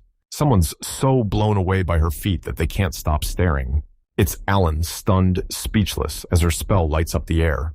Seeing him like that, and hearing those words, makes the little one's cheeks burn red with a sudden blush. Then the dwarf seizes the moment and blasts him away by showcasing her incredible powers. She drags him up to her room and promises, "Come, there's more you've got to see." This comment instantly makes her rivals squirm with pure discomfort. The three of them snap into an argument, fighting over who gets to stay by his side. You bet Aura snatches that opening and grabs him. So the boy blurts out that her airbags feel weirdly soft. She's basically telling him, "Use me as your pillow, little bro," like it's the most comforting idea ever. It's all stopped cold by that other elf. She hates it with her entire soul. Raya even steps up to take care of the little one herself. Seeing her and the spider curl up and sleep right in that web leaves him genuinely stunned. That's how bad it gets now. Even the smart one is itching to try and lie down with them. That response lit up her like wildfire. Right then, the spider bolts off, dragging its tiny one along with it. A blast of wind magic slams into her out of nowhere, and suddenly her whole body locks up. Several elves brace themselves, ready to block her path. Ku watches the whole chaos unfold right in front of him. Even though little Alan is adorable, she has no idea how to look after him. Before she can even react, someone calls out to her.